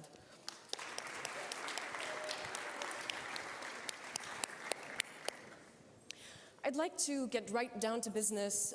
We are going to do 45 minutes of questions here, and then I'll open it up to the public. I'll start with a question to all panelists, and I'll start with you, Prime Minister. In your view, what should be the 3 goals of European strategic sovereignty? Well, I think the major thing to start from is to understand what this sovereignty is from. And I think sometimes we hear the confusing messages like, like European unity or European Union can sustain it on its own, being somehow sovereign from other democracies and other like-minded countries. So I think the understanding should be that this is a supplementary or complementary to transatlantic unity. And I would say that given the world is not experiencing the excess of democratic countries at the moment, unfortunately, there is no potential and no rationale for democratic countries to do anything else but stick around the same ideas, because we share the same values. So this is the most important thing. Now, if we speak about the security and safety, then I would say that the transatlantic bond is something that is absolutely crucial, and we should not fool ourselves that this can be somehow done other way around. But Europe, for a very long period, has been behind the sort of realistic evaluation, investment, and preparation for a situation that is as bad as the war in Ukraine now. So I think the Zeitenwende that has been declared should be real. We should foot the words with the funds. We should send the right signals to the industry in Europe that would be able to match the funds. And we should build that other leg of transatlantic bridge as strong as it can be. Thank you. Thank you, Prime Minister. Foreign Minister. Good morning, everybody. But there are, for me, 3 points: security, stability, growth.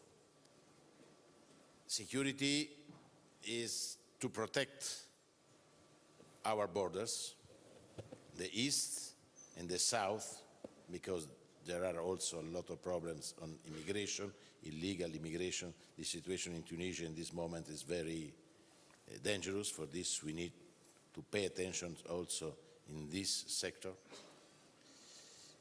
Security is also the stability of the Western Balkans, because we are close to this European region, and there are a lot of countries candidate as member of the European Union. For this, we need to work hard also in this sector. The security is also our engagement against the terrorism. ISIS and Daesh are not sleeping. ISIS is present in Iraq. Al-Qaeda is working hard in sub-Saharan region. In the Horn of Africa, there are also the terrorism. For this, we need to work also on this. The protection of the border on the west is also the strategy, an European strategy with the Americans, with the United Nations. We are two faces of the same coin, Europe and America. We need to work very well in NATO.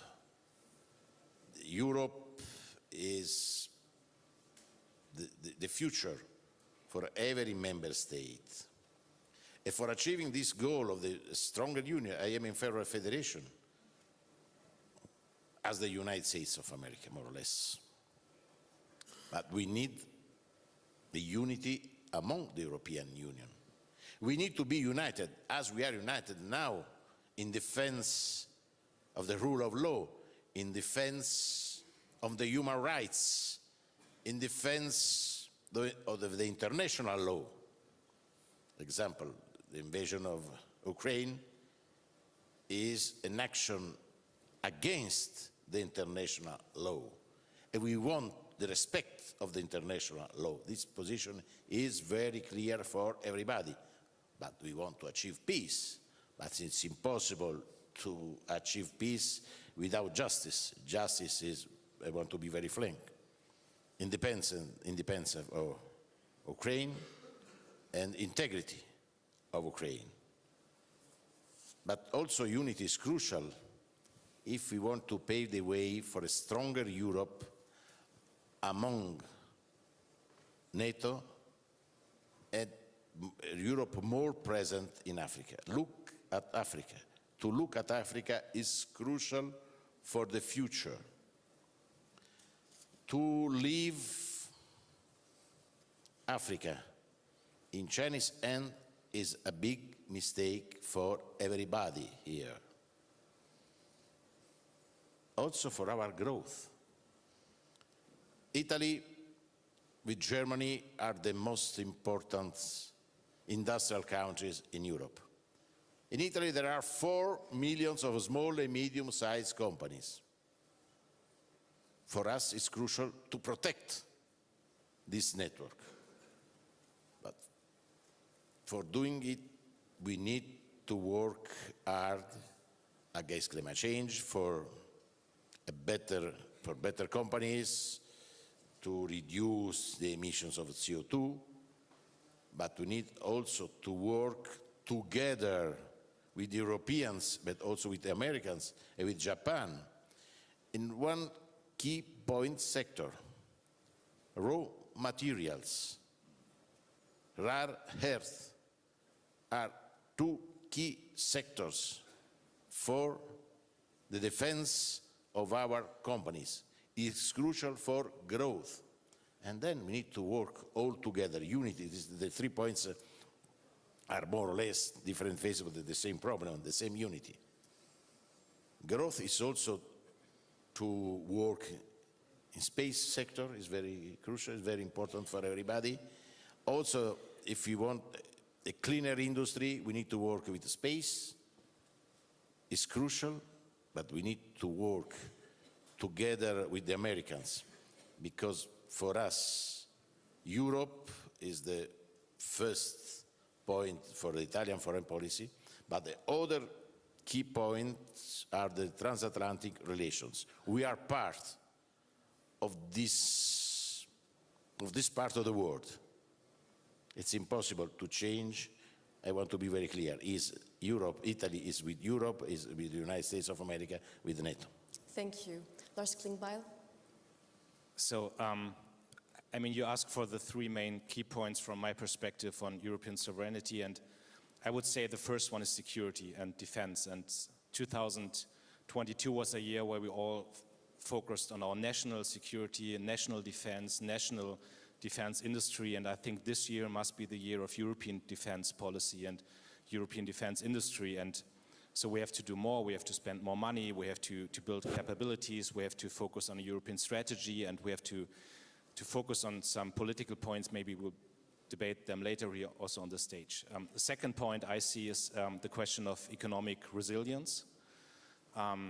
And I try to debate a lot with the friends from America about the question of Inflation Reduction Act here on the Security Conference, because I think there's a link between the question of security and the question of economic resilience. And we've seen in the pandemic, also in the war here in Germany, what's happening if we don't have this resilience. So on the one hand, we have to build structures that we are resilient in Europe, and on the other hand, we have to modernize our economy, carbon neutrality, climate neutrality, the question of clean tech, innovation policy, renewable energy. So there are so much areas where we should focus on as Europe.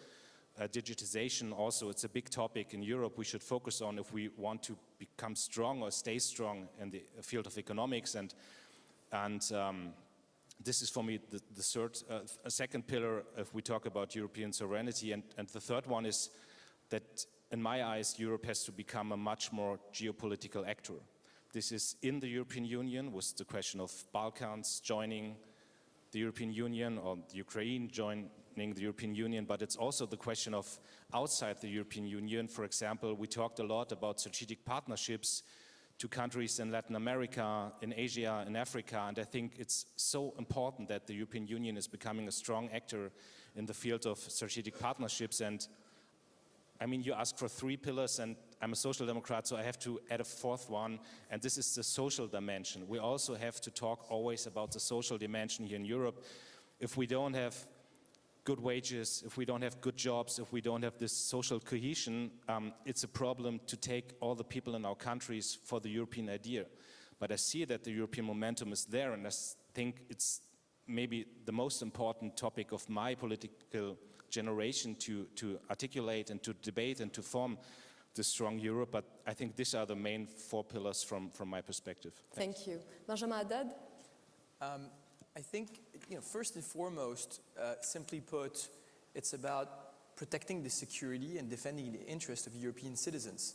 Now, that seems like a completely obvious truism, but I think it does necessitate a change of mindset from European institutions, and especially the way we've built them. The European Union was first and foremost a peace project, an extraordinarily successful peace project on the European continent that managed to replace relations of conflict between states by relations built on law and economics and norms, but it didn't really prepare us to confront the rest of the world outside that still functions in zero-sum game, in conflictual relations, in great power competition. So it's giving European sovereignty, it's giving ourselves the tools to be able to defend our security by investing in cooperation on defense, building a defense industrial base. It's protecting our borders and having a common immigration policy, especially when we've been able to erase internal borders. That does mean that we need to be able to defend our borders. It needs understanding that trade, energy relationships have been weaponized by countries like China, like Russia, that use dependencies and interdependence that we have, and thus, investing in investment screening, in anti-coercion measures to protect each member and each individual of the European Union. It's a change of mindset that we're not just a vast NGO, but we're a political body with specific political interests, not global values to defend, specific European political interests, and we should invest in preserving them. And I'd say another word about this, preserving them alongside our allies, of course, our democratic allies, but also alone if necessary. And of course, the question of the transatlantic relationship is core on this issue. I think, especially after the year we've been through and Russian aggression on Ukraine, there's no question that NATO is the backbone of collective defense on the European continent. But that doesn't mean that Europeans should not give themselves the instruments and the tools to defend their security alone if necessary. If, for example, we have a regional crisis, I would say below the level of what would be considered an Article 5 issue for US policymakers left and right. If tomorrow we have a new crisis in the Western Balkans, if tomorrow we have a crisis in North Africa, I don't think you'd see much appetite in the American political body today to intervene on the behalf of Europeans, and rightly so. It would concern, first and foremost, European security. So it's about giving ourselves alongside NATO the ability to defend our security, especially when we think about what might come next after 2024. That also makes us, I think, strong and good allies for our partners who are asking us to invest more in our own capabilities. Great. Foreign Minister Tajani, you talked a lot about unity and the importance of unity. I'm going to open this question to everyone, and I'd like the Prime Minister to start. How do you achieve this European strategic sovereignty when, we heard it from the floor in the previous panel, there clearly is a lack of strategic trust or strategic empathy among member states of the EU? Well, I think that sometimes maybe we more are hooked on this narrative that, you know, if not today, then tomorrow the unity will collapse. And I know the guy who is just waiting for this, you know, and maybe encouraging the discussion further and further every day. But from a practical point of view, when you look at the decision making, yeah, of course, it takes time. It's not perfect. Sometimes it's, you know, maybe looks even annoying to part of the countries that want to move fast. But at the end of the day, you know that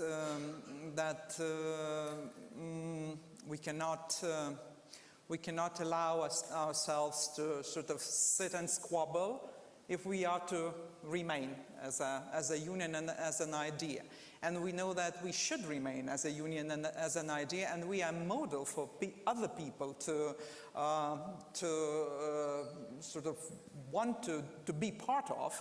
So we shouldn't sort of compromise the idea ourselves. I think sometimes this debate comes, or this lag comes because of different perspectives. Let's take the very long debate about what is Russia and what can Russia do. And for so many years we had this debate. We've been called sometimes names that were not very pleasant. Warmongers? No. This is one of the words, but maybe sometimes we were persuaded that it's our historical trauma speaking, and that this cannot be real, you know. So this is different than the stance of a warmonger, whatever that means. But when you just write it down to some emotional content, then of course it's a little bit hurting. Now, if anybody asks me, am I happy about us being right all along the way? Of course, we are the most unhappy, because if there is anything where we would have wished to be wrong, well, this is the idea. But this comes when people ask me why other countries have a different view. Because they have a different perspective, because they were constructing the welfare and the European idea since the end of Second World War, while we were just freshly independent again in 1990, and of course hungry and willing to be part of this European idea. So I think each and every time when we sit and sort of seem to be in a dead end, we must come back to what is the European idea and what is European Union. And it was mentioned, it is the biggest project of peace, first and foremost. And then it's based on values. It's not just based on, you know, on tiny, minor business interests. I will sell you this, you will sell me that, and we will keep blind on you doing something on the side.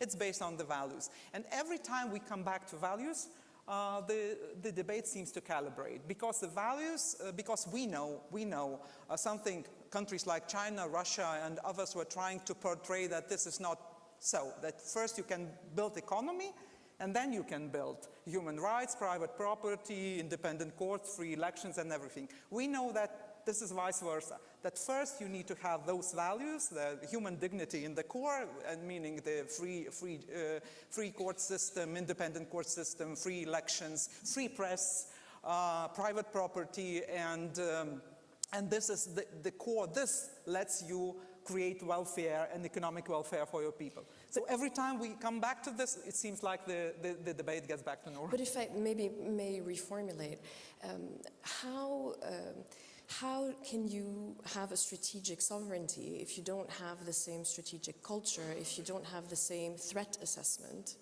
in the middle of a war? How do you do that? But we have, I think we have.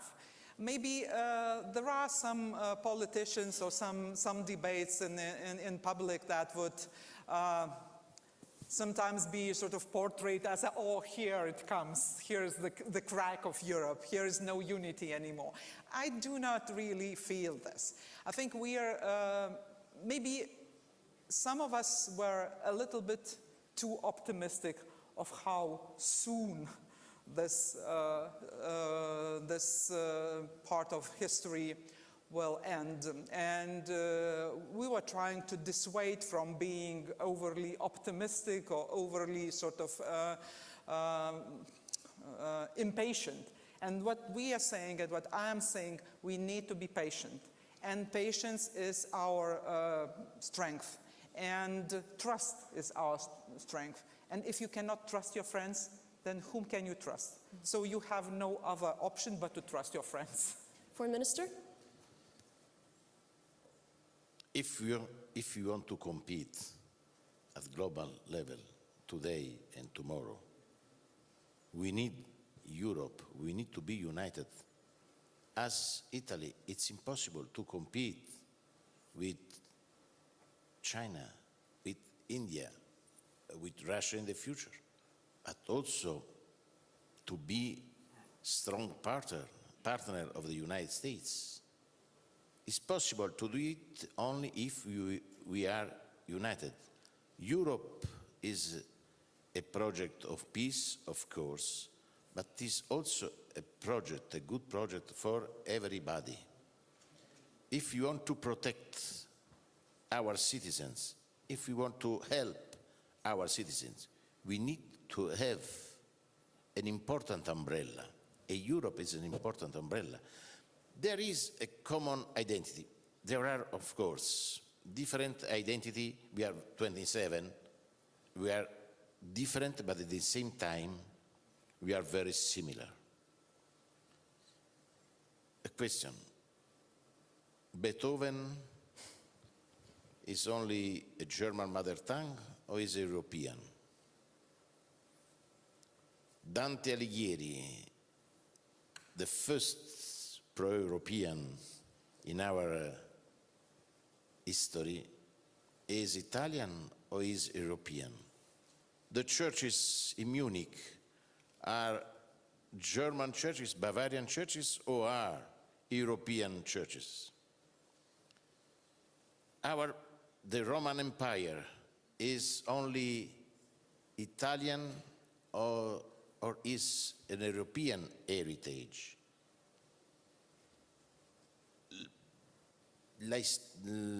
España, la historia de España is in history, Spanish history is our history. This is important to understand. Every key point in every member state is also an important point for everybody in Europe. But there's one you didn't mention, which is the history and the experience of the Eastern European countries and Baltics under the Soviet Union. Exactly, but not easy to pave the way for a stronger unity. But we need to do it, working first of all on the most important point, security, as I said. We need an European defense if we want to be stronger among NATO. If we want to be a strong interlocutor of the United States, if we want to protect us, we need to spend more in defense in Europe, and to have an European defense. But we need also an European industrial policy. I worked hard on this for achieving this goal when I was commissioner. This is crucial. But we need also new rules, competition. There are old rules. We need new rules for our competition at global level. We need European champions if we want to compete with China, with India in the future. But we need to work more, but as I said, it's important to start with the most important point, to work on the not important point. We need more Europe on immigration, on defense, on foreign policy. Mrs. Zorana worked very well in the beginning. Now we need to implement his work. We need to strengthen his work. We need a real European foreign policy. For this, I think it's possible to do it, but we need to believe in Europe. I believe in Europe. Thank you. Lars Klingbeil? Yeah, I mean, I also believe in Europe, but from my perspective, now is the time to do more. And this European momentum, as I said before, is there, and we have to ask ourselves, what should we do now concrete? And I can repeat what I said in my first statement. I think now is the time to talk about European defense industry and European defense structures. And we have 27 national defense strategies on the national level, but we have to put it on the European level. So we have to see that we have the same standards. We have to look for work together in the armies. We have to formulate a common strategy. I mean, to be honest, the problem is that sometimes we don't have a common strategy in some states. In Germany, we're just working on the national security strategy. I do not know if we have a common strategy towards China in Europe. I'm very clear that decoupling is not the way, so we need to talk about diversification, de-risking. We need to define in Europe in which security areas we should let the Chinese out. I think it's not good if they are in our digital infrastructure, if they are in artificial intelligence, but I do not know if we have a common ground for that in Europe. I do not know if we have a common ground or perspective in Europe how to deal with our friends from the United States. So I think we have seen how important NATO is, and I thank God every day that Joe Biden is in the White House, especially in this historical moment we have with the war in Ukraine. But we do not know what will happen after the next election in the United States, and we do not know if there is such a good transatlantic friend in the White House. So that means we now have 2 years to start this European debate, and yeah, I think this is where we should focus on. And as I mentioned before, defense is one of the most important topics, and the time is starting now to do more. And very good that Emmanuel Macron put some proposals here on the table on this conference. Olaf Scholz put some proposals on the table, and so now we have to find a common strategy and a common way, but the time is ticking, and we don't have 2 years for this process. We maybe have half a year for this process. And then we talk about the question of industrial power and economic questions, and we don't have 3 years for that. We have maybe 1 year to have an answer to the Inflation Reduction Act, a self-confident answer to the Inflation Reduction Act, but also here time is ticking. Benjamin? First, I want to say I share the optimistic tone of the Prime Minister. Look, we're a year into Russia's aggression on Ukraine, and we're united. And we managed to build a united European transatlantic response. The sanctions packages are holding, and no country is talking about withdrawing from them. We're still supporting Ukraine, still looking for ways to increase weapons deliveries, military support, and we're still focused. If you had asked anyone in this room on February 24th last year, exactly a year later, would we still be in that position? Would we still have the focus, the energy, the unity at the European and the transatlantic level to say we support Ukraine until victory? I'm not sure if we had polled, I'm not sure a majority of people would have said yes. I'm pretty sure, because I was very worried about this, I would have said no, building on previous experience. We've managed to diversify and shift from dependence on Russian oil and gas, which many experts said was completely impossible. We've diversified suppliers. Our populations also have suffered and gone through many efforts to be able to limit their spending on energy. So, I think first we can be proud of what's been achieved, not complacent, and still need to hold in the long term. But I think we've proven we were united. Now, however, of course, I agree with the underlying assessment of your question. There has been a problem of trust, empathy, and convergence of strategic cultures. I would say two things. I think, first, let's not underestimate that it's also a strength of the European Union. We're 27 countries with 27 histories, geographies, cultures, institutions, and I do think that's a strength, but it does necessitate empathy, listening, understanding where other countries come from, their geographies and history. And I speak from a country, France, that hasn't always been very good at this. For example, when it comes to Central Europe since the fall of the Berlin Wall. And I think there's been a sort of a missed rendezvous, I would say, between us and Central Europe. That's changed in the last years, but I think it does, it is important to understand where we come from, and especially, same thing when you look at the Franco-German relationship, how important it is for us to maintain that tie because of our history. So we have different histories, and I think one of the reasons for Brexit was probably because the United Kingdom did not have the same relationship to its history, to the Second World War, and thus to the European project. So reading, listening, talking, I think in this respect is quite interesting, it's quite important. And another aspect I would say is always keeping in mind that any organization, any collective organization is as strong as its weakest link. And so when China decides to isolate Lithuania and put economic pressure on Lithuania, it's a threat to the entire European community and European project. And this is why we have to be extraordinarily firm in protecting Lithuania and building anti-coercion mechanisms, precisely because when you probe, when an aggressive power probes, it always probes at where it sees it to be the weakest potential link. And so the entire edifice then becomes threatened. Same thing on migration. On migration, it's obvious that, once again, when you decide to have free circulation of people within the European Union, which is, I think, a tremendous success of the EU, then you understand that countries that are more exposed, like Italy, like Greece and others, to migration, need to be supported, protected by others, and you need to have internal solidarity among members to be able to support the whole edifice. You just got a thumbs up from the Prime Minister. I don't know if you saw. Lars Klingbeil, you spoke about how we're so lucky that President Joe Biden is the president in the US, and who knows what's going to happen in the US in 2 years. So I'd like to go back to something that happened between Germany and the US in recent months, when Germany would not move on tank deliveries to Ukraine without basically strong arming the US into going ahead with it.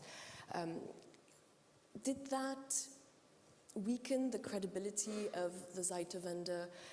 I think back to former Polish Foreign Minister Sikorski, who has said before, we in Poland used to fear a Germany that was too strong militarily. Now we fear one that is too weak.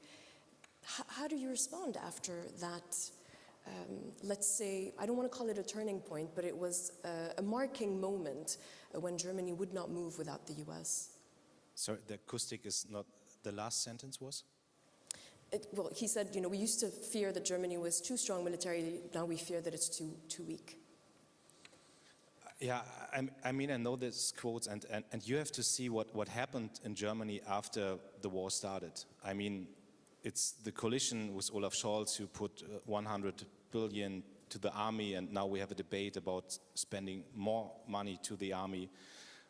We have a process where we sit together with the defense industry and try to have a common strategy for more capabilities and more producing. And I think Germany takes a leading role in the question of how to answer to this war. And this is on the field of military delivery, it's also on the field on sanctions, it's on the field of political pressure we put to Putin. And I think Olaf Scholz, when he was speaking here on Friday on this stage, he was totally clear about the German position. But in this special situation, when we had the decision if we would deliver tanks,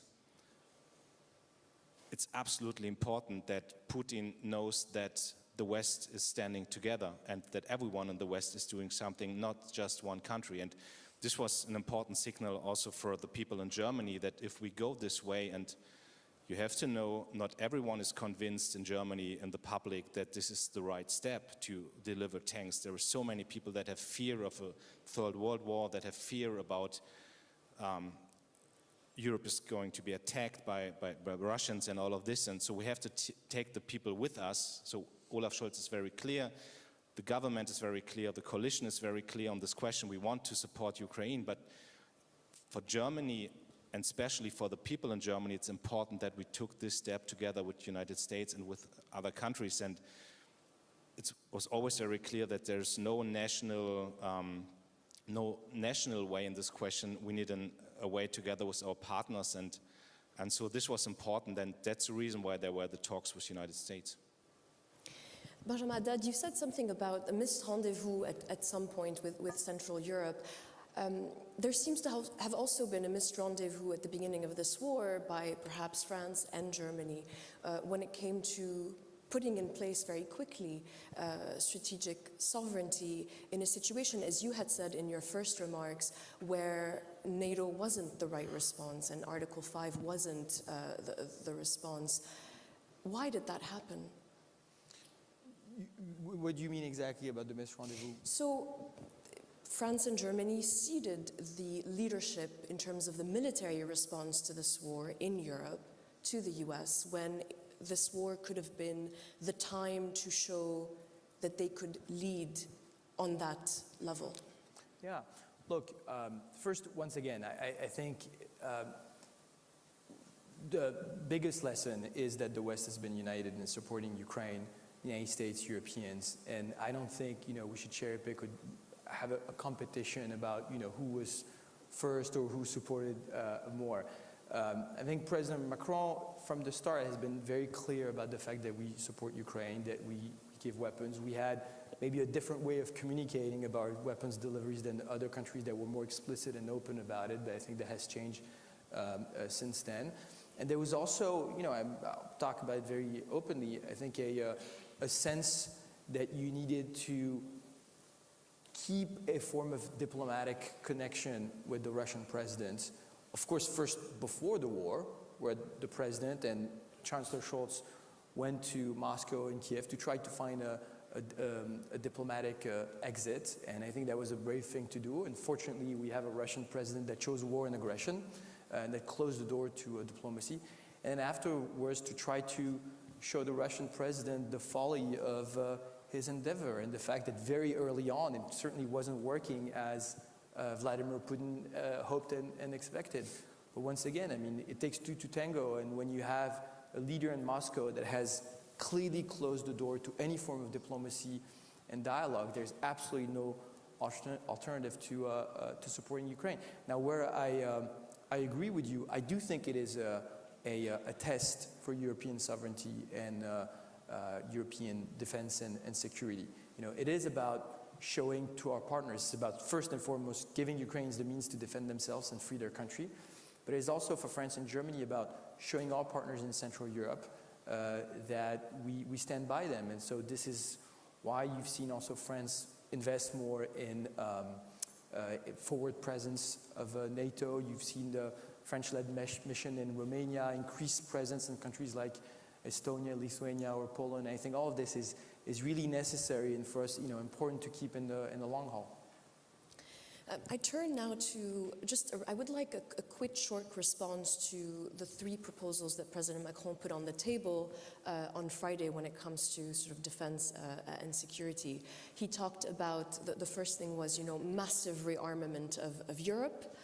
The second was holding a conference on European air defense. And the third was reiterating the European dimension of France's nuclear deterrence and re-inviting European partners, as he had done in 2020, to engage in a conversation about nuclear deterrence in Europe. And I'm curious to hear if obviously this was put on the table on Friday, but what is your quick response to that? I'll start with the Prime Minister, perhaps. Well, thanks. I don't think we had a good chance to discuss that in detail, but I think it's always must be seen in a broader context. because I cannot imagine the situation where Europe can completely rely on itself and forget about the other partners who are so crucial in our security situation and defense, and namely US and NATO as a bloc. So I think that from any person from my part of the world, you would most probably hear the positive attitude, although with a grain of salt, where we look what that means in a particular details. Because yes, air defense. I mean, we see the war in Ukraine. And of course, we pay lots of attention to this episode from the 24th of February, but we must not forget that the war is going on for much longer than this year of this invasion that started last year. So we must see, and we see the weak points that we need to take into account. And of course, air defense is something that is also mentioned in NATO Madrid summit conclusions. So, yep. It is important because when we speak about the weapons that delivered to Ukraine and the fact that the US is first in the ranks, there is no big surprise in this because, well, although each and every time we go through our stocks, we still find something we can deliver, and it would be better that we moved faster, but we all know that we need to replenish. We need not only to replenish, but we also need to expand. And for this, we also need industry capacities. And the industry is a little bit waiting on what the governments will do, because for industry to expand, they need to know that the announcement of billions and billions will transform to billions in the budgets, because then you can move, you can expand, and you can provide the European countries with more or less weapons of the same standard that Lars was talking about, which I think is very important in case of, I mean, for the interoperability of our military. So interesting to hear. We'll participate in debate and see where that brings us. Thank you. Foreign Minister.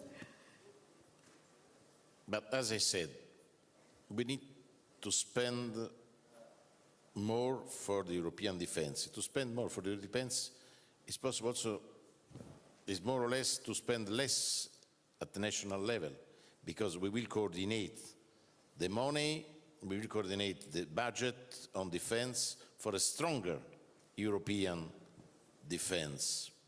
It's possible to work all together for the same tanks, for the same plane. We need to work also at industrial level much better. This is a stronger European defense, and without a stronger European defense, it's impossible to have a stronger European foreign policy. We need to work hard in this direction.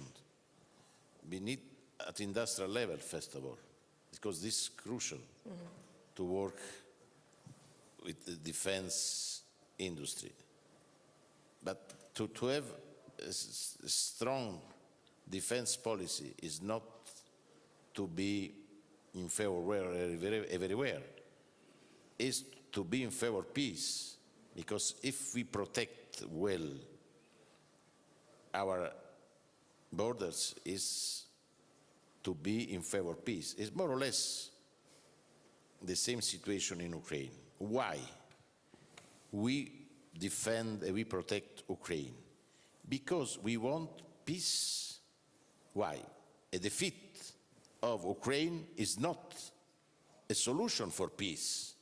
If we want the peace, we need two interlocutors at the same round table, but Ukraine free. Because for this we send military heads. Italy approved 6 packages in this sector, but also in other different sectors, not only military sectors.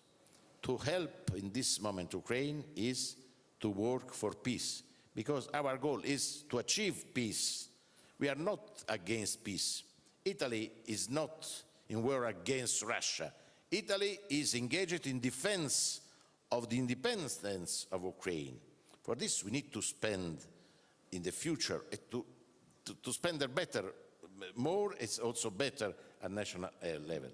Because today, the European defense system is only the beginning. We are working at the industrial level with a small group of soldiers, but we need to do more in the future. If we want, the defense is part of the foreign policy, and we need to do more on this. A proposal, you have spoken on the nuclear. Yep. Nuclear is a danger. Look at Iran. We need to pay attention. I have spoken with the General Director of the United Nations Agency on Iran, the situation. They are working hard in this sector, but if you want peace, we need to stop this. There is a danger in Ukraine now. My idea, our idea, is to have a free zone around Zaporizhzhia.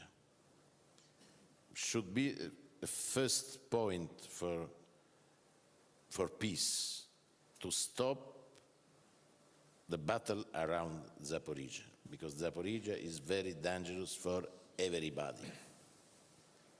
The nuclear is, I am in favor of nuclear energy. But on nuclear deterrence and the French nuclear deterrent in Europe and the role it could have maybe. We need a lot of time for this. France is a nuclear, for France nuclear is normal, but on nuclear I want to start on energy before, then to weapons. Nuclear is, we need a lot of time for doing nuclear weapons. I think now is important to, first of all, to protect Ukraine for achieving peace. I think I want to underline this point. We are in favor of Ukraine because we want peace. Yeah. This is a clear point. We need to explain to the European public opinions. We want peace, and for this we are working in defense of the independence of Ukraine. Thank you. Lars Klingbeil. To the 3 points from the speech of Emmanuel Macron, I agree with the first point on more spending in military, but I have to say that we also need more spending in development aid. We have to have more spending in social policy in Europe. We have to spend more on industrial policy. We have to, so we need a strong Europe also in other areas. This is important for me to say. The second point I want to mention to this question is that it's not, I mean, we spend much more money on the national level, and I think on the European level it's not just spending more money, it's also about interoperability, it's about standards, it's about coordination, it's about the same strategy, and it's not just more money. So, I mean, we need more money, but we also need the other things like strategy and all of this. Second point, air shield. And I mentioned before that I'm very thankful that Macron put his 6th point on the table here and these proposals, and this is very good for the strategic debate, and we need this debate in Europe now. And I mean, we know all about the debates between Germany and France, and I'm so happy that I think there's now this common will to go forward together. And Olaf Scholz also, when he gave his speech in Prague, presented some ideas about the question of air defense and the shield. And so I think now we have to look how we bring the concepts together and start the debate. But I cannot say I'm against Macron, I'm in favor of his ideas. I think we now have to start the talks and see how we bring this together. But the point for me is we have the security gap on air defense. We have it right now. We know what would happen if the Russians start missile attacks, for example, towards Germany. And so this is the reason why we have to start now. And if I understood right, if we take the Americans or the Israelis' ideas and materials, then we could go very fast.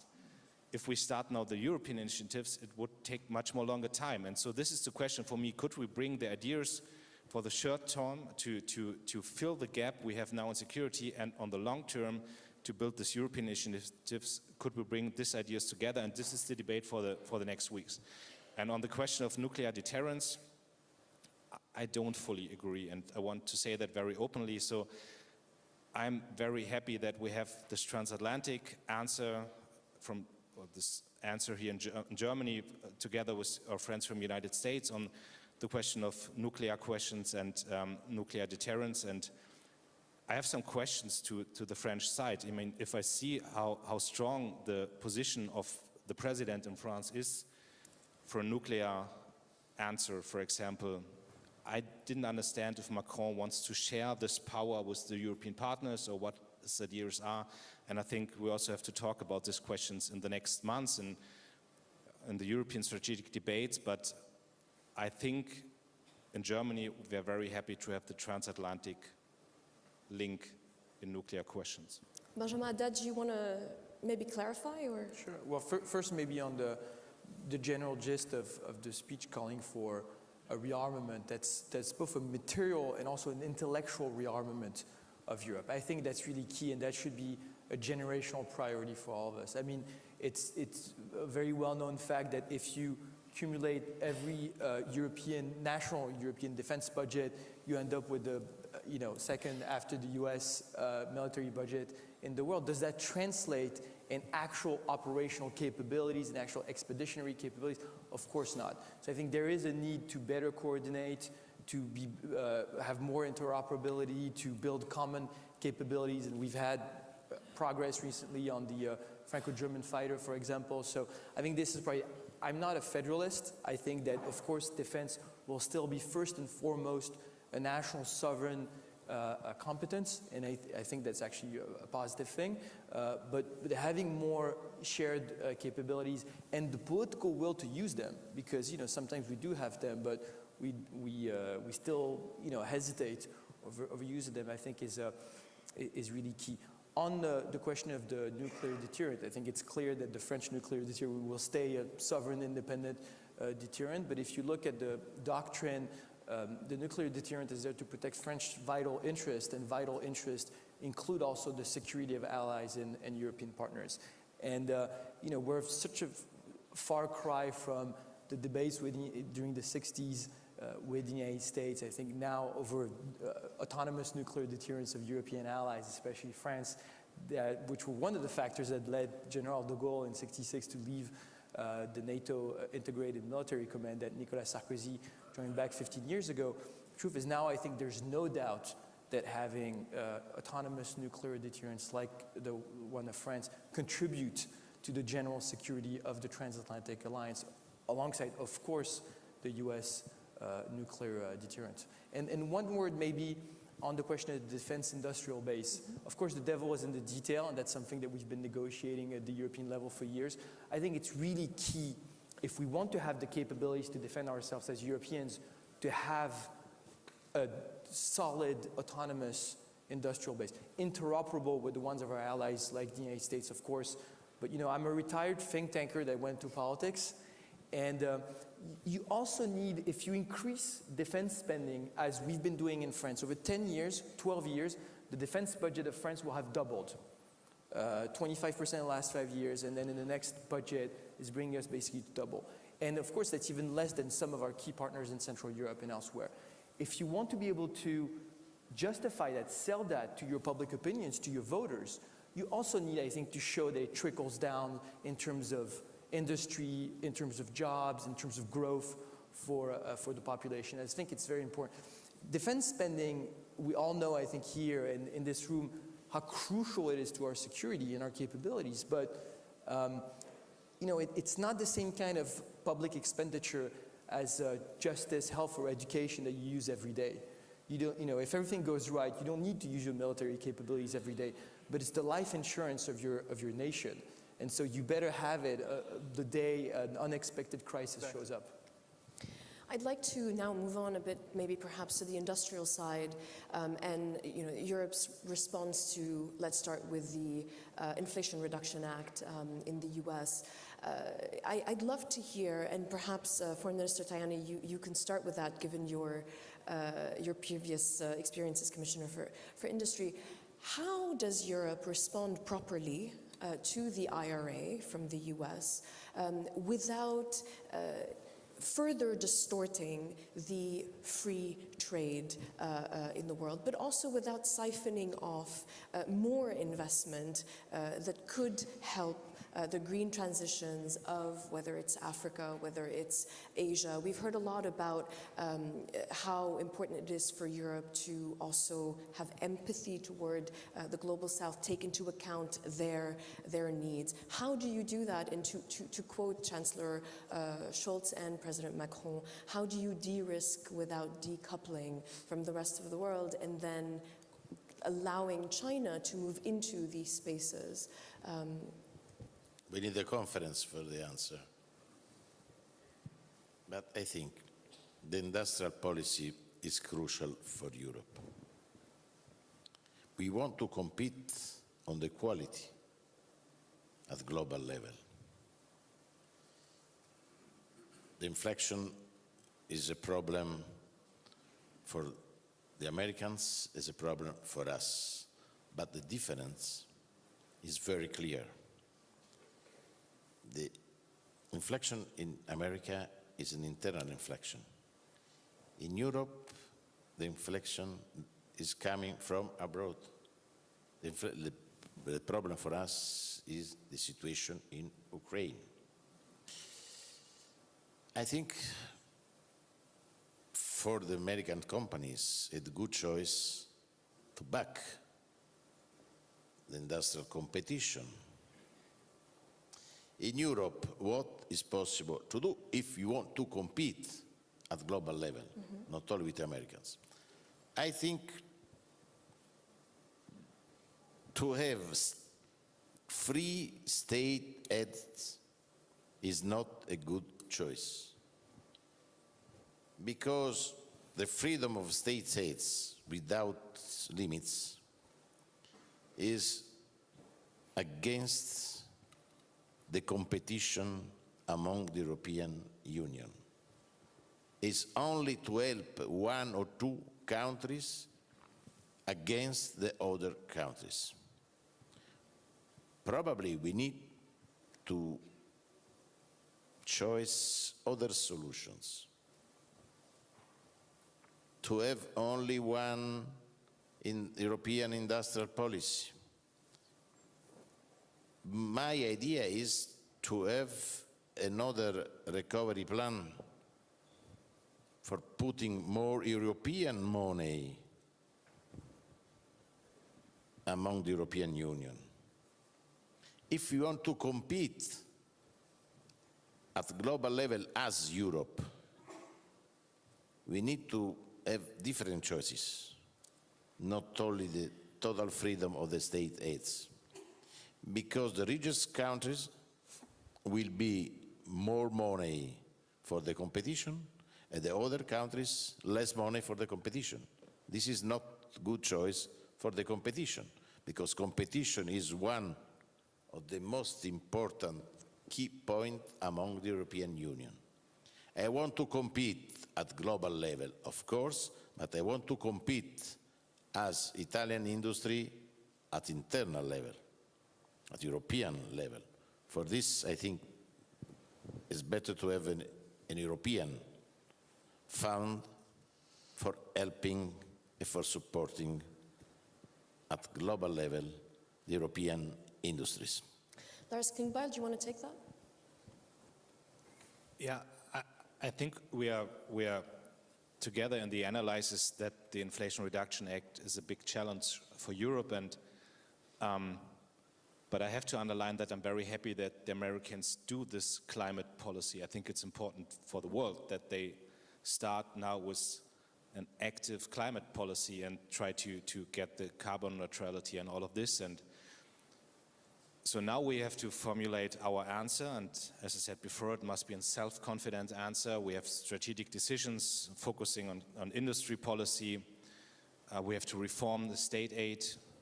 Yes, we have to find some money also for invest.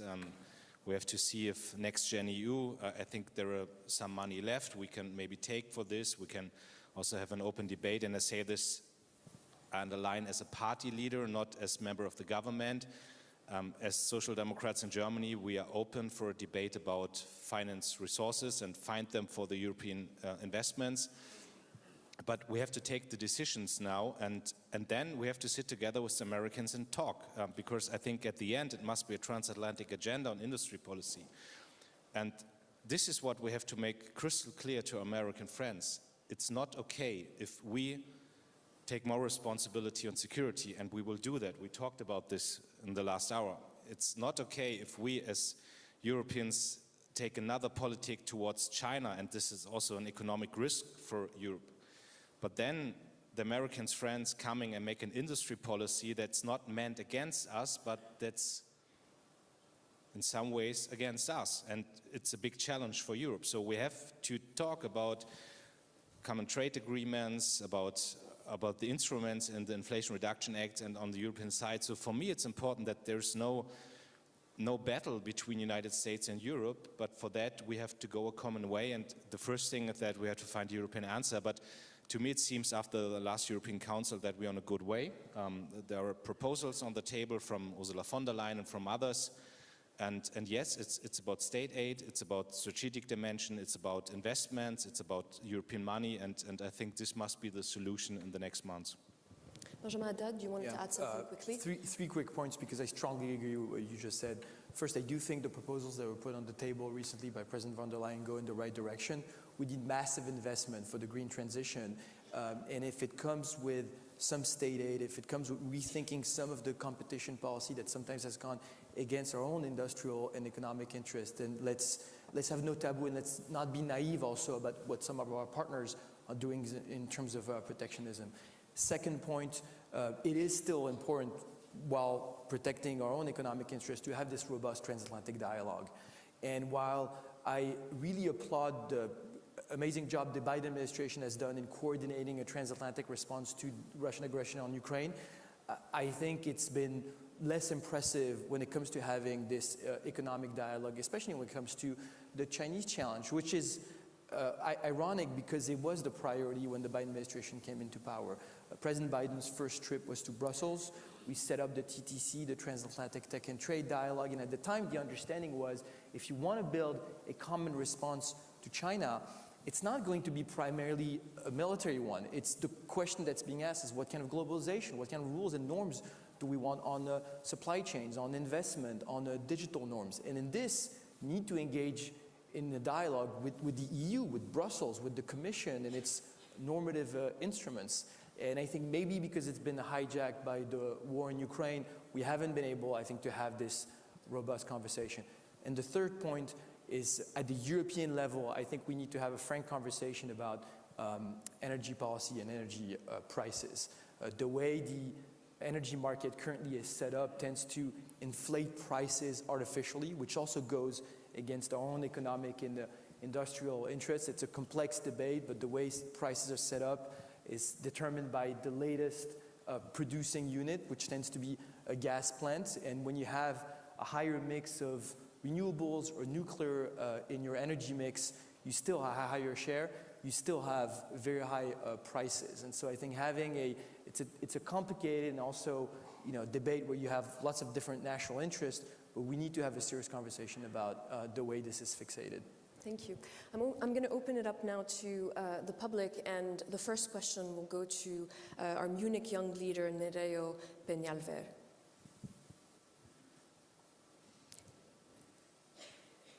Thank you very much.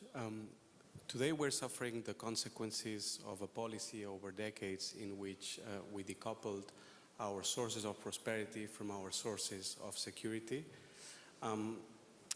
This created some dependencies. These dependencies are being weaponized today. You discussed that part of the solution is diversification of our energy sources, of our supply chains. Should we discuss also the role that new technologies can have in our manufacturing processes? For instance, how can 3D printing technologies help us shorten our supply chains? Thank you. Prime Minister, you want to take that? Yeah, I might start. Definitely yes, because The question is, there was a mentioning of the high inflation that is imported in the case of European Union. Yes, we know it is imported, but then the question is what we do about it. Shall we sit and wait until the situation sorts out somehow and then again come to Moscow and ask, can you offer us some cheap gas now on some other conditions? So of course this is not the way we should proceed.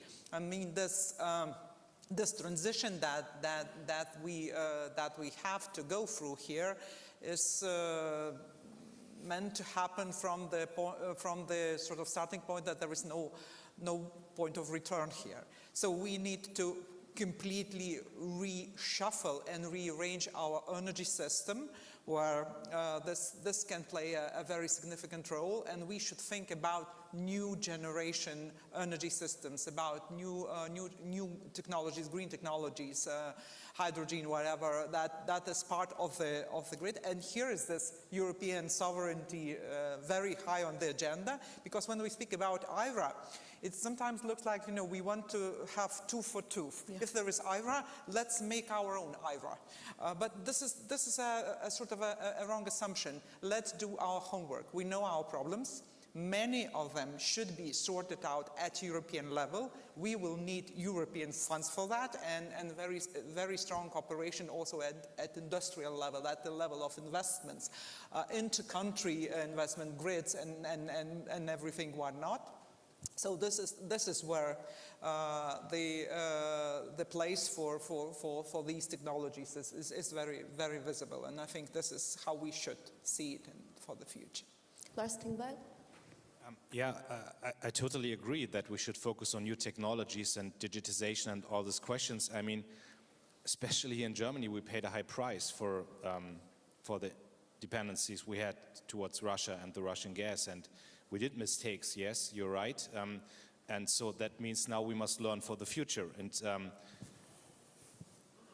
as I mentioned before, I think there are some areas where we should let the Chinese out, artificial intelligence, all of this. And I mean, I do not know who's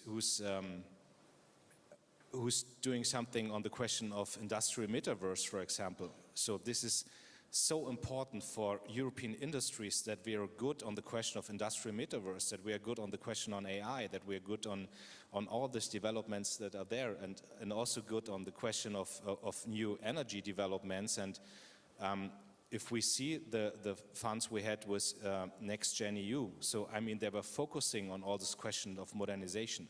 So it's in economy, it's a question of resilience, but it's also the question of modernization, to have a strong Europe and to create the future jobs here on this continent. And so I totally agree that we should focus on, but I think it's on the economic agenda of the European Union and all of the debates that are on the European level. Thank you. We have a question here from the MP from Ukraine, please. Lisa Yasko, member of Ukraine Parliament.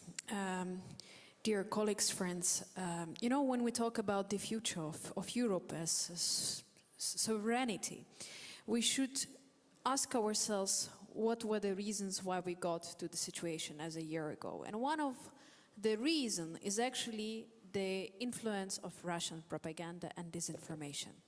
And we didn't talk about this here, but you know, I'm also a reporter on the situation of in France, on the human rights situation on behalf of the Council of Europe, and I know how disinformation and influence on the media and politics is a big problem in France and in other countries that you represent.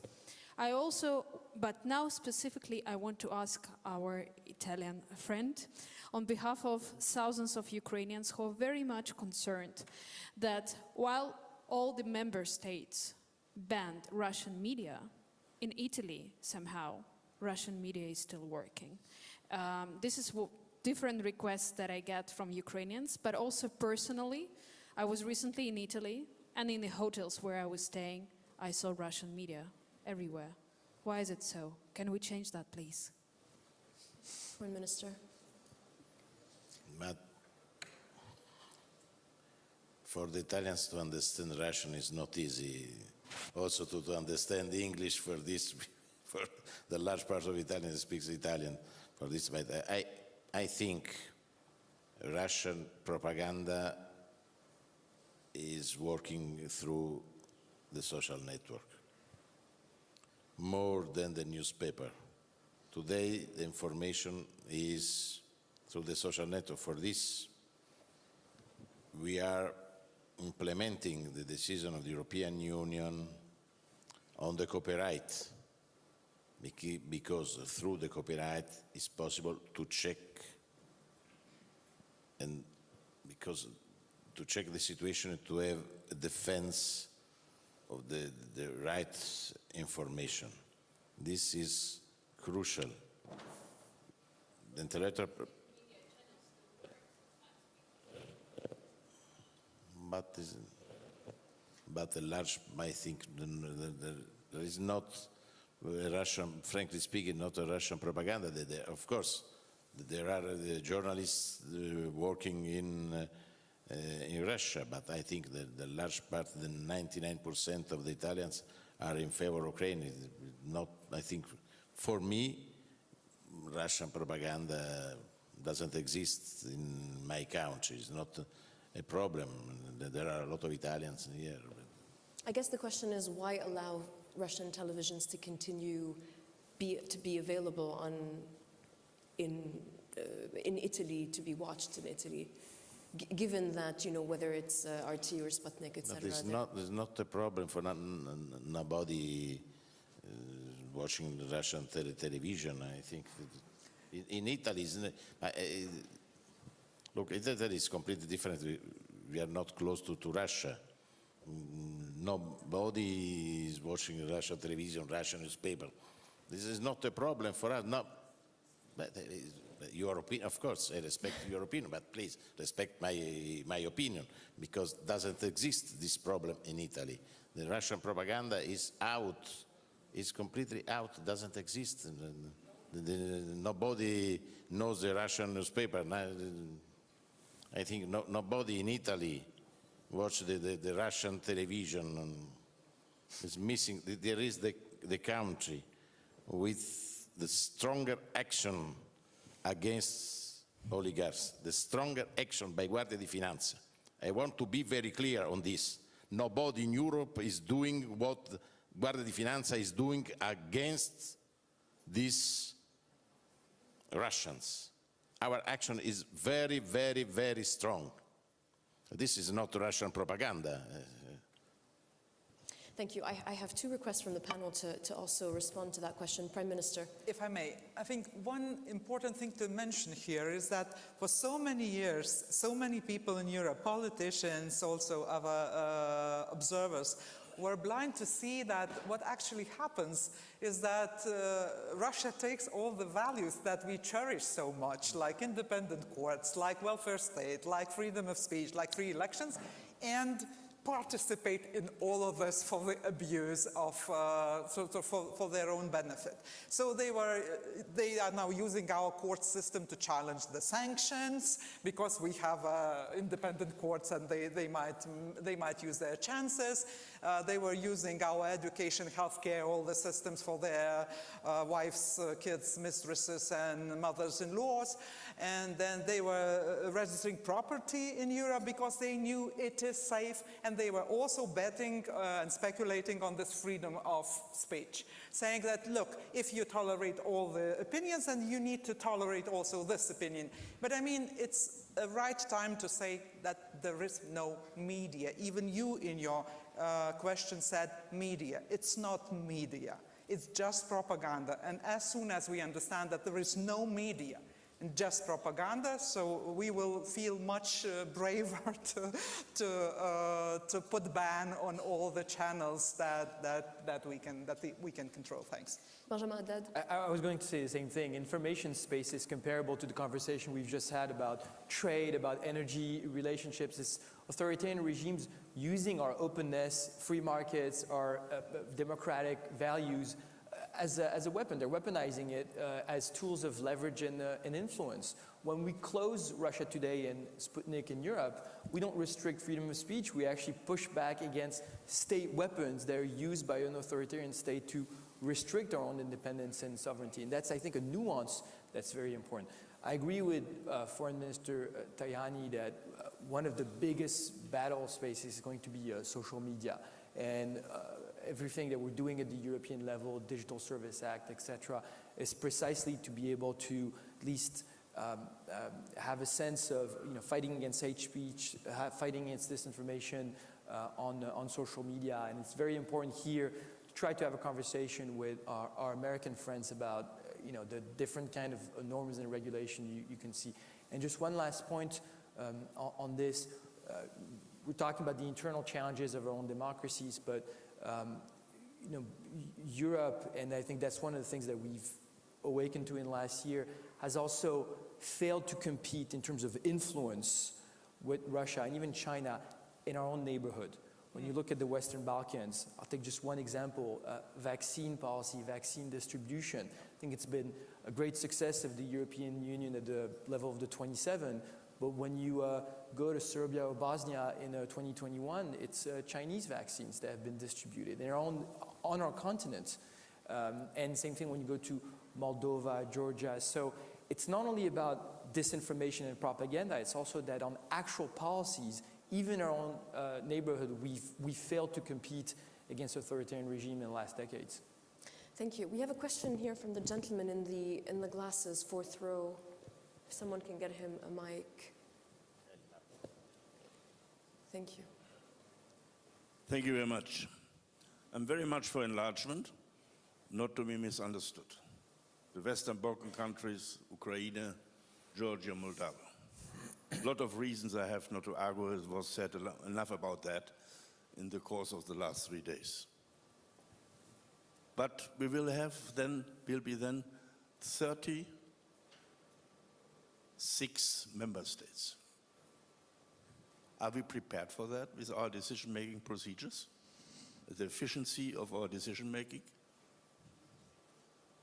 I believe not, as we see every day. The history of the European Union, we had in the 80s Eurosclerosis and nothing went.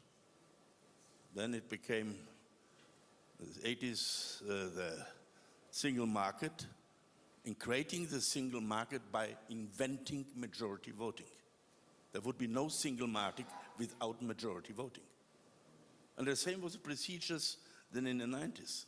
Monetary Union, Amsterdam, Nice, Lisbon.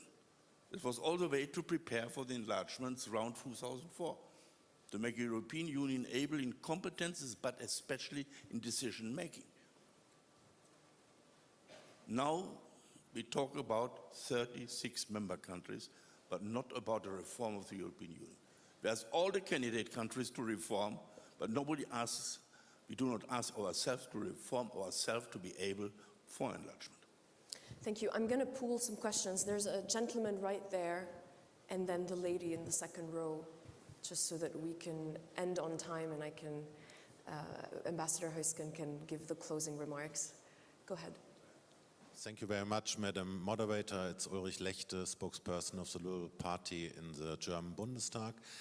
I just want to raise the question, and being the Advocatus Diaboli, what happens if the US have to focus on the Pacific conflict?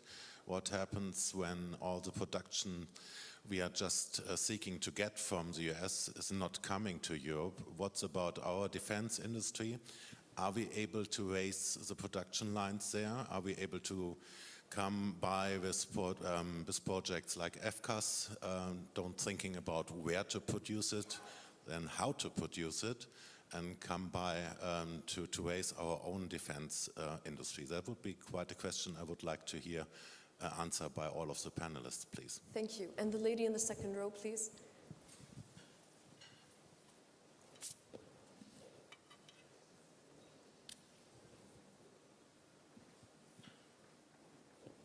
Thank you. Zanda Kalniņš, Deputy Speaker of the Latvian Parliament. And first of all, thank you for the great discussion. And as we are discussing security of Europe and strategic autonomy of Europe, I would like to ask the distinguished panel, would you agree to the statement that we cannot imagine anymore the European Union whole, free and in peace without Ukraine as its member? and that we should speed up accession of Ukraine to the European Union, not only because of the will of the Ukraine and our moral duty towards Ukrainian people, but because it's in the interest of Europe itself. And we cannot indeed be all free and peace anymore without Ukraine as part of it. Thank you. Thank you. I'm going to ask our panelists to please respond briefly. So 3 questions, you answer whichever one you prefer. Enlargement, reform of EU, US focus on the Pacific, and so no longer able to pull the weight it has so far, and then speeding up Ukraine's accession. Perhaps, Prime Minister, you want to start? Well, I will speak most probably about the last question, no surprise, but then I will try to mention a couple of things about the others. As you know, Lithuania was, same as Latvia, among the countries who were supportive for Ukraine accession towards in the EU before it was cool. I mean, for ages, forever. And the calculation in this, if I might use this word because it's a little bit downgrading, but the rationale behind this is that basically with Russia as it is, and with autocrats becoming stronger and more cooperative among themselves, it is delusional to think about the areas of nobodies. Like sometimes people were saying, you know, to me in some private or even political conversations, why don't you let something be a buffer zone? And then I'm saying, you know, somebody might want me for a buffer zone, but I mean, as a nation, I want to be able to make choices. And we have our choice, and our choice is pro-European. And I think same holds true for Ukraine as well. Because for Europe, it is a geopolitical issue to have the region of Ukraine, Moldova, also countries like Georgia and Balkans definitely, in line with the values that we share. Because this is not about, you know, exerting some colonialistic idea like Russia does. It's on the contrary, it's based on the same understanding of peace and prosperity. So I think absolutely yes. And it is not because now Ukraine is fighting and paying human life toll every day for the European idea, basically, but this is because even from years behind, it had significant rationale for European Union to embrace Ukraine, Balkans, and other countries that otherwise might dip into something which is not in our interest. Now, coming to the question about the United States and the risk that the United States will not have time for us, so to say, I think that it is extremely important what we are doing now with our position against and our stance against Russia. Because same like we learn from each other, same like we cooperate, autocrats unfortunately also learn from each other and from each other's lessons, and do things or do not do things because there are lessons to learn from. So I think we, first and foremost, we need to stick to our line as long as it is needed. And but what I think is also important, speaking about us as countries from NATO world, is that North Atlantic security is becoming more and more inseparable from Indo-Pacific. So the potential for cooperation among the democracies in this region is also very strong. Thank you, Prime Minister, and thank you for keeping it short. Foreign Minister. On enlargement, yes, we need to work hard for the enlargement in the Western Balkans. There are a lot of countries candidate. Italy has been in favor of the candidacy of Bosnia and Herzegovina. We need to do more. Also, we need to work for supporting, as Elmar Brok said, to support this country for reforms. We need to work hard in this direction also with Ukraine. Ukraine is a country candidate to be member of the European Union.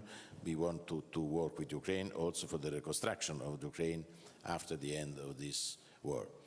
On the defense, we need to do more in Europe. We need in European defense. Is that the European defense is to spend more for the European defense and less at the national level, because the coordination is a good solution also for everybody. We need to have also a stronger defense industry in Europe for a better coordination between the different countries in every sector. At technological level also, we need to work more in cyber security. Also, this is crucial, innovation and research, but cyber security is a key point in this moment, because we are under attack, cyber attack, everywhere, every day. This is very important. On the United States, it's impossible to be alone. We need the net umbrella for the defense of our countries, of our Europe, with a strong link between Europe and America. But we need to pay attention also in the Indo-Pacific region. We need to work also with Japan, Australia, New Zealand, under NATO umbrella. For this is crucial. The cooperation, I started with this position. For Italy, there are two key points: Europe and transatlantic relations. And also on defense policy, we need to do it.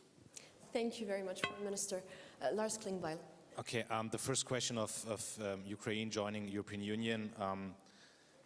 Yes, we are very clear about that in German politics. I think European level is clear. Olaf Scholz is clear about that. I think I was one of the first Social Democrats asking for this in public, and but there are criteria. So, I mean, Ukraine has to fulfill the criteria, but we can make this a political process, and I think it's important also as a signal towards Ukraine.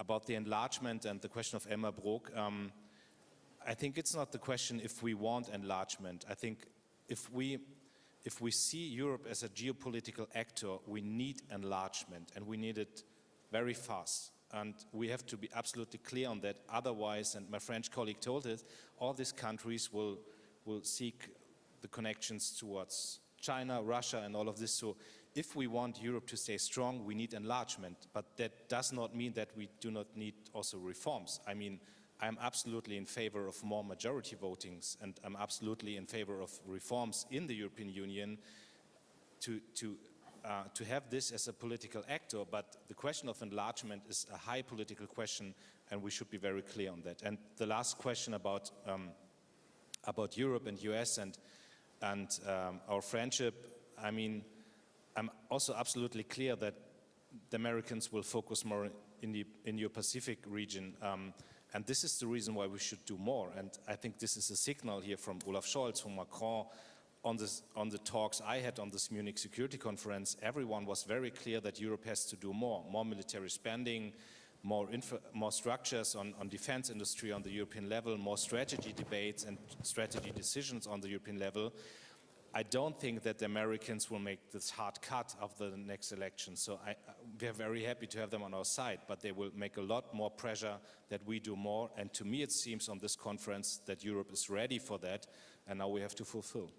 Thank you. I'm going to borrow 2 minutes from Ambassador Huysken's time and give it to Benjamin Haddad for the final word. Yeah, I'm feeling the heat. Quickly on enlargement in Ukraine. Yes, Ukraine, Moldova, Georgia, the Western Balkans are destined to join the European Union, a part of the European family. But yes, Elmar, this will mean, I think, strong reform, internal reform of the European Union, and a more agile decision-making process. And also, let's be lucid, honest, and frank with our partners. It will take time.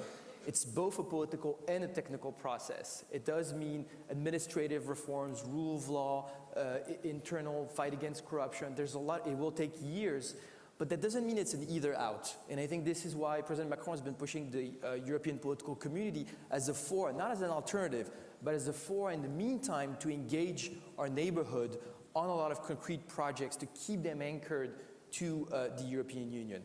And on the question of the United States, yes, I think it's a clear risk. And I mean, this is one of the reasons why we've been discussing European sovereignty. There is a risk, and it's a risk that American policymakers have been warning us about, that the US shifts to Asia or even shifts to being more inward-looking. And this is why I think we have to invest in European sovereignty. But I would say just one last thing. I think it's also a way to salvage the transatlantic relationship, to shift it to something more mature, more balanced. The best way to keep the transatlantic relationship alive and the United States anchored to the European continent is not to show that we're weak or that we have no value added. On the contrary, is to show that we're a strong, able partner that can act on its own and that adds value added to the relationship. Thank you, and thank you for those closing remarks. Please join me in thanking our panelists, and go ahead.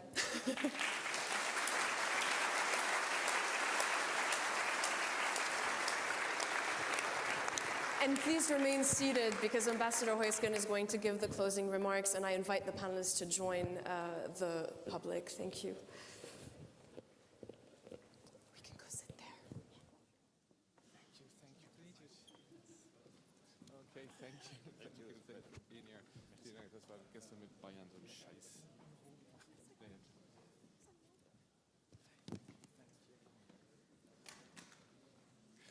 Good afternoon.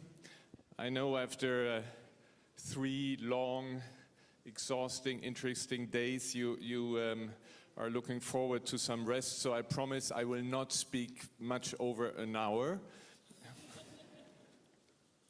No, thank you very much for coming. Thank you for all of you to joining us here at the Munich Security Conference. I think we have seen a number of very interesting speeches, debates on this podium, in our town halls, public squares, in round tables, and it was very, very rich, and I would like to thank all those who have been engaged in the different fora. I want to thank all of them for their engagement, for their participation. It was wonderful.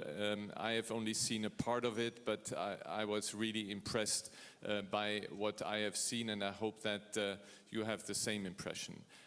I hope that you all have also seen that what I announced at the beginning has actually been implemented, and that we have 50% women on our panels. This is what we wanted to do, and I think we accomplished. I promise that we'll continue to do this. Also, I know I will lose a few friends among you, but we will also within the public become a bit younger and even younger, and also we will also have want to increase the number of women participants, where we have also already reached a record number. Now, to summarize,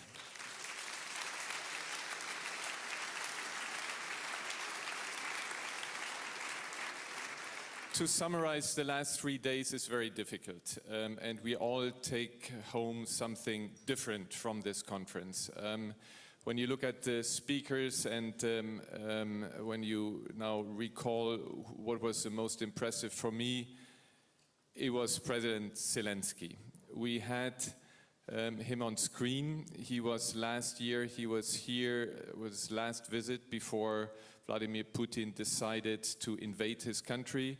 He was here on screen, and we all have the hope that next year he will be here in person, which means that this horrible war is over.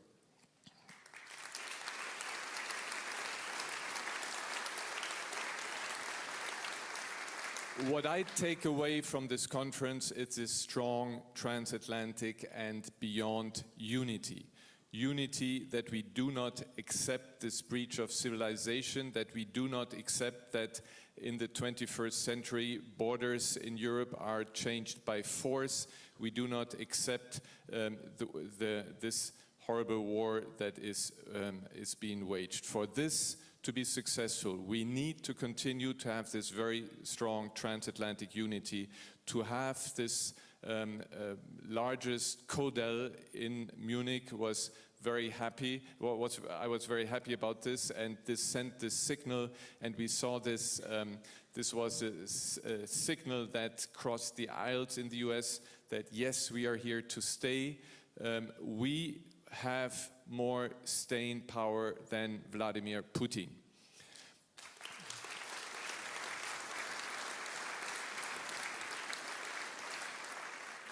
For this, we have to do our homework. This was very strong. European and German defense spending has to go up. We have to have the capabilities to support Ukraine, but also to build up our own defense. I don't need to go into detail there. This message came across a lot. We have seen these terrible crimes. When I think about other speakers we have had, I was very impressed by the Vice President of the United States, Kamala Harris. It was wonderful to have her here for the second time in a row.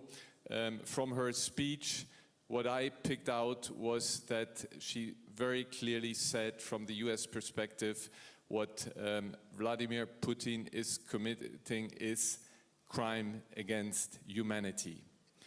And this needs conclusions. We have to have accountability. And I'm very happy that this was raised in many speeches.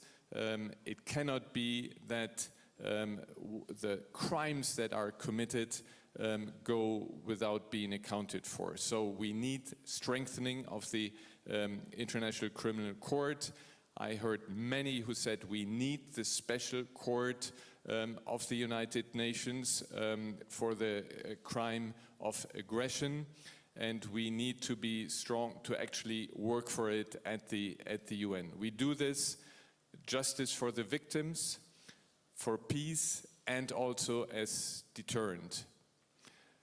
Third takeaway here is we need to involve more in the Munich Security Conference in general, the so-called, I say so-called Global South.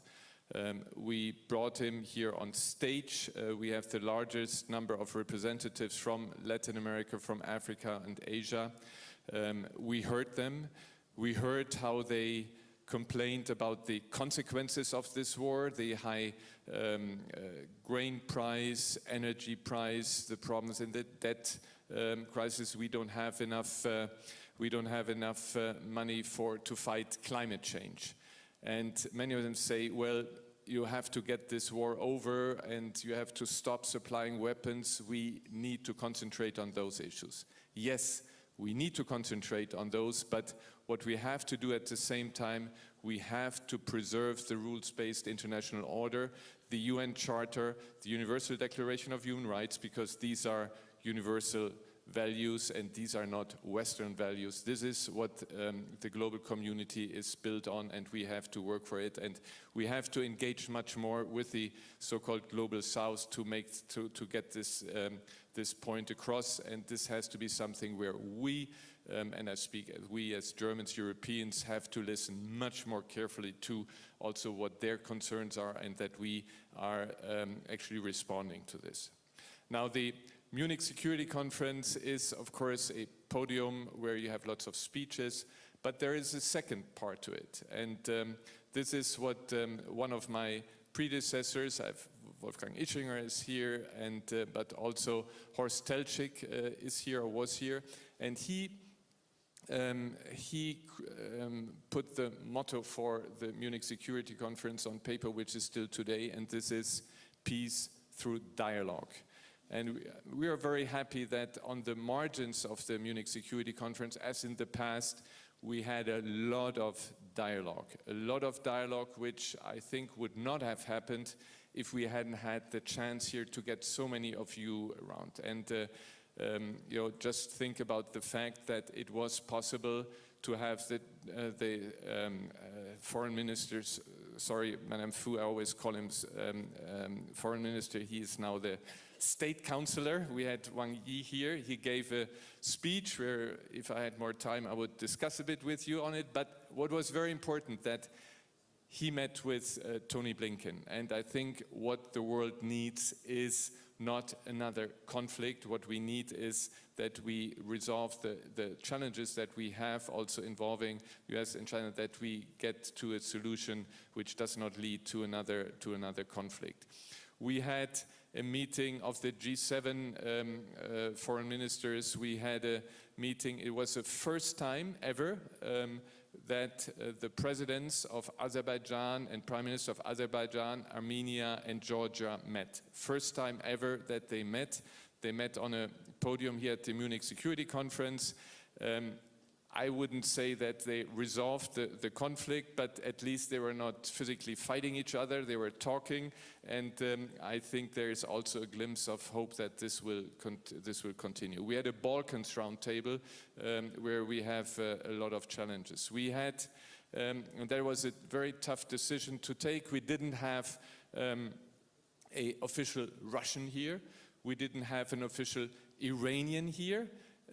But what we did have here were two very interesting town halls, and that was one with the Russian opposition of the older generation, of the young generation, discussing the future of Russia. We had also, I think for the first time, and unfortunately we had some demonstrations, but I think it was very important that we also had the Iranian opposition there. These are two regimes in Russia and in Iran, where I think the way that they are violating international law, they are violating the Universal Declaration of Human Rights, I think it was right not to give them the stage here for their propaganda, but give their people a chance to discuss and see how they can progress.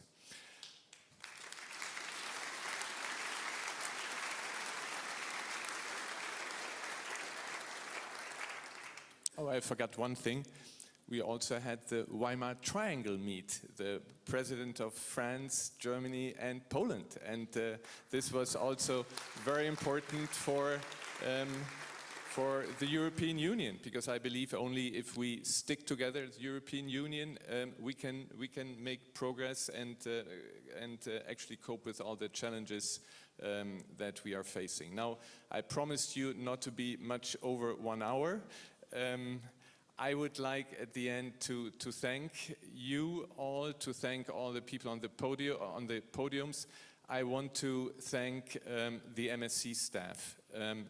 This is incredible. I have never had such a motivated group of young women and men, also a bit older one like Benedikt Franke, but I have never had so many enthusiastic young people that work for this, be it in accreditation, be in trying to get the room for you, be in trying to see that you who should not enter in a fight with you, you hate them, but they do their job. And it was just fantastic in preparing this conference, and I saw their enthusiasm during the conference, and it's just really a pleasure for me to work with them.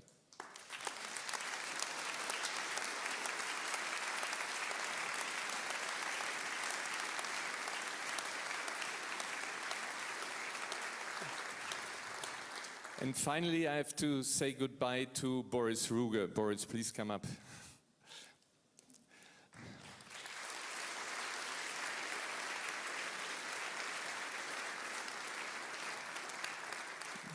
I think I speak also in the name of Wolfgang Ischinger. Boris Ruge served as our deputy for how many years? 3.5. 3.5 years. And I must say, I have hardly in my career met somebody who has this incredible knowledge of things all over the world. I learned a lot from him. I thought that I have some experience, but you know, there is so many, you know very well. He has connections worldwide. You know, we were sitting together and saying, well, who do we get on this podium? And we need, you know, somebody from, I don't know, I can pick any country, from Somalia or Yemen. So, well, I know a guy there, I call him, he will come. His connections are incredible. And also the way that he moderates roundtables, or I was just starting when he had to moderate what was left of our Middle East one, where he announced the former Prime Minister of Israel, Ehud Olmert, and with a bit younger representatives from the Middle East, and how he did that was incredible. Thank you very much, Boris, for what you have done over the years for the Munich Security Conference internally and also with you. These are very, very big shoes to fill for a successor, and I was very happy to have you, and I wish you good luck in your next job.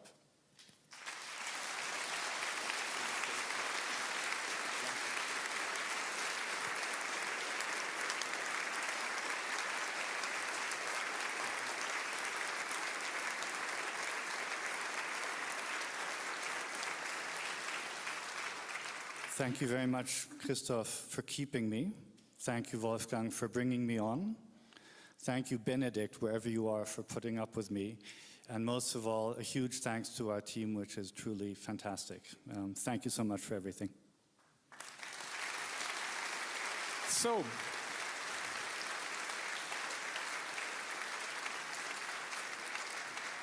that's it. See you next year for the 60th Munich Security Conference. It was wonderful to have you. Bye.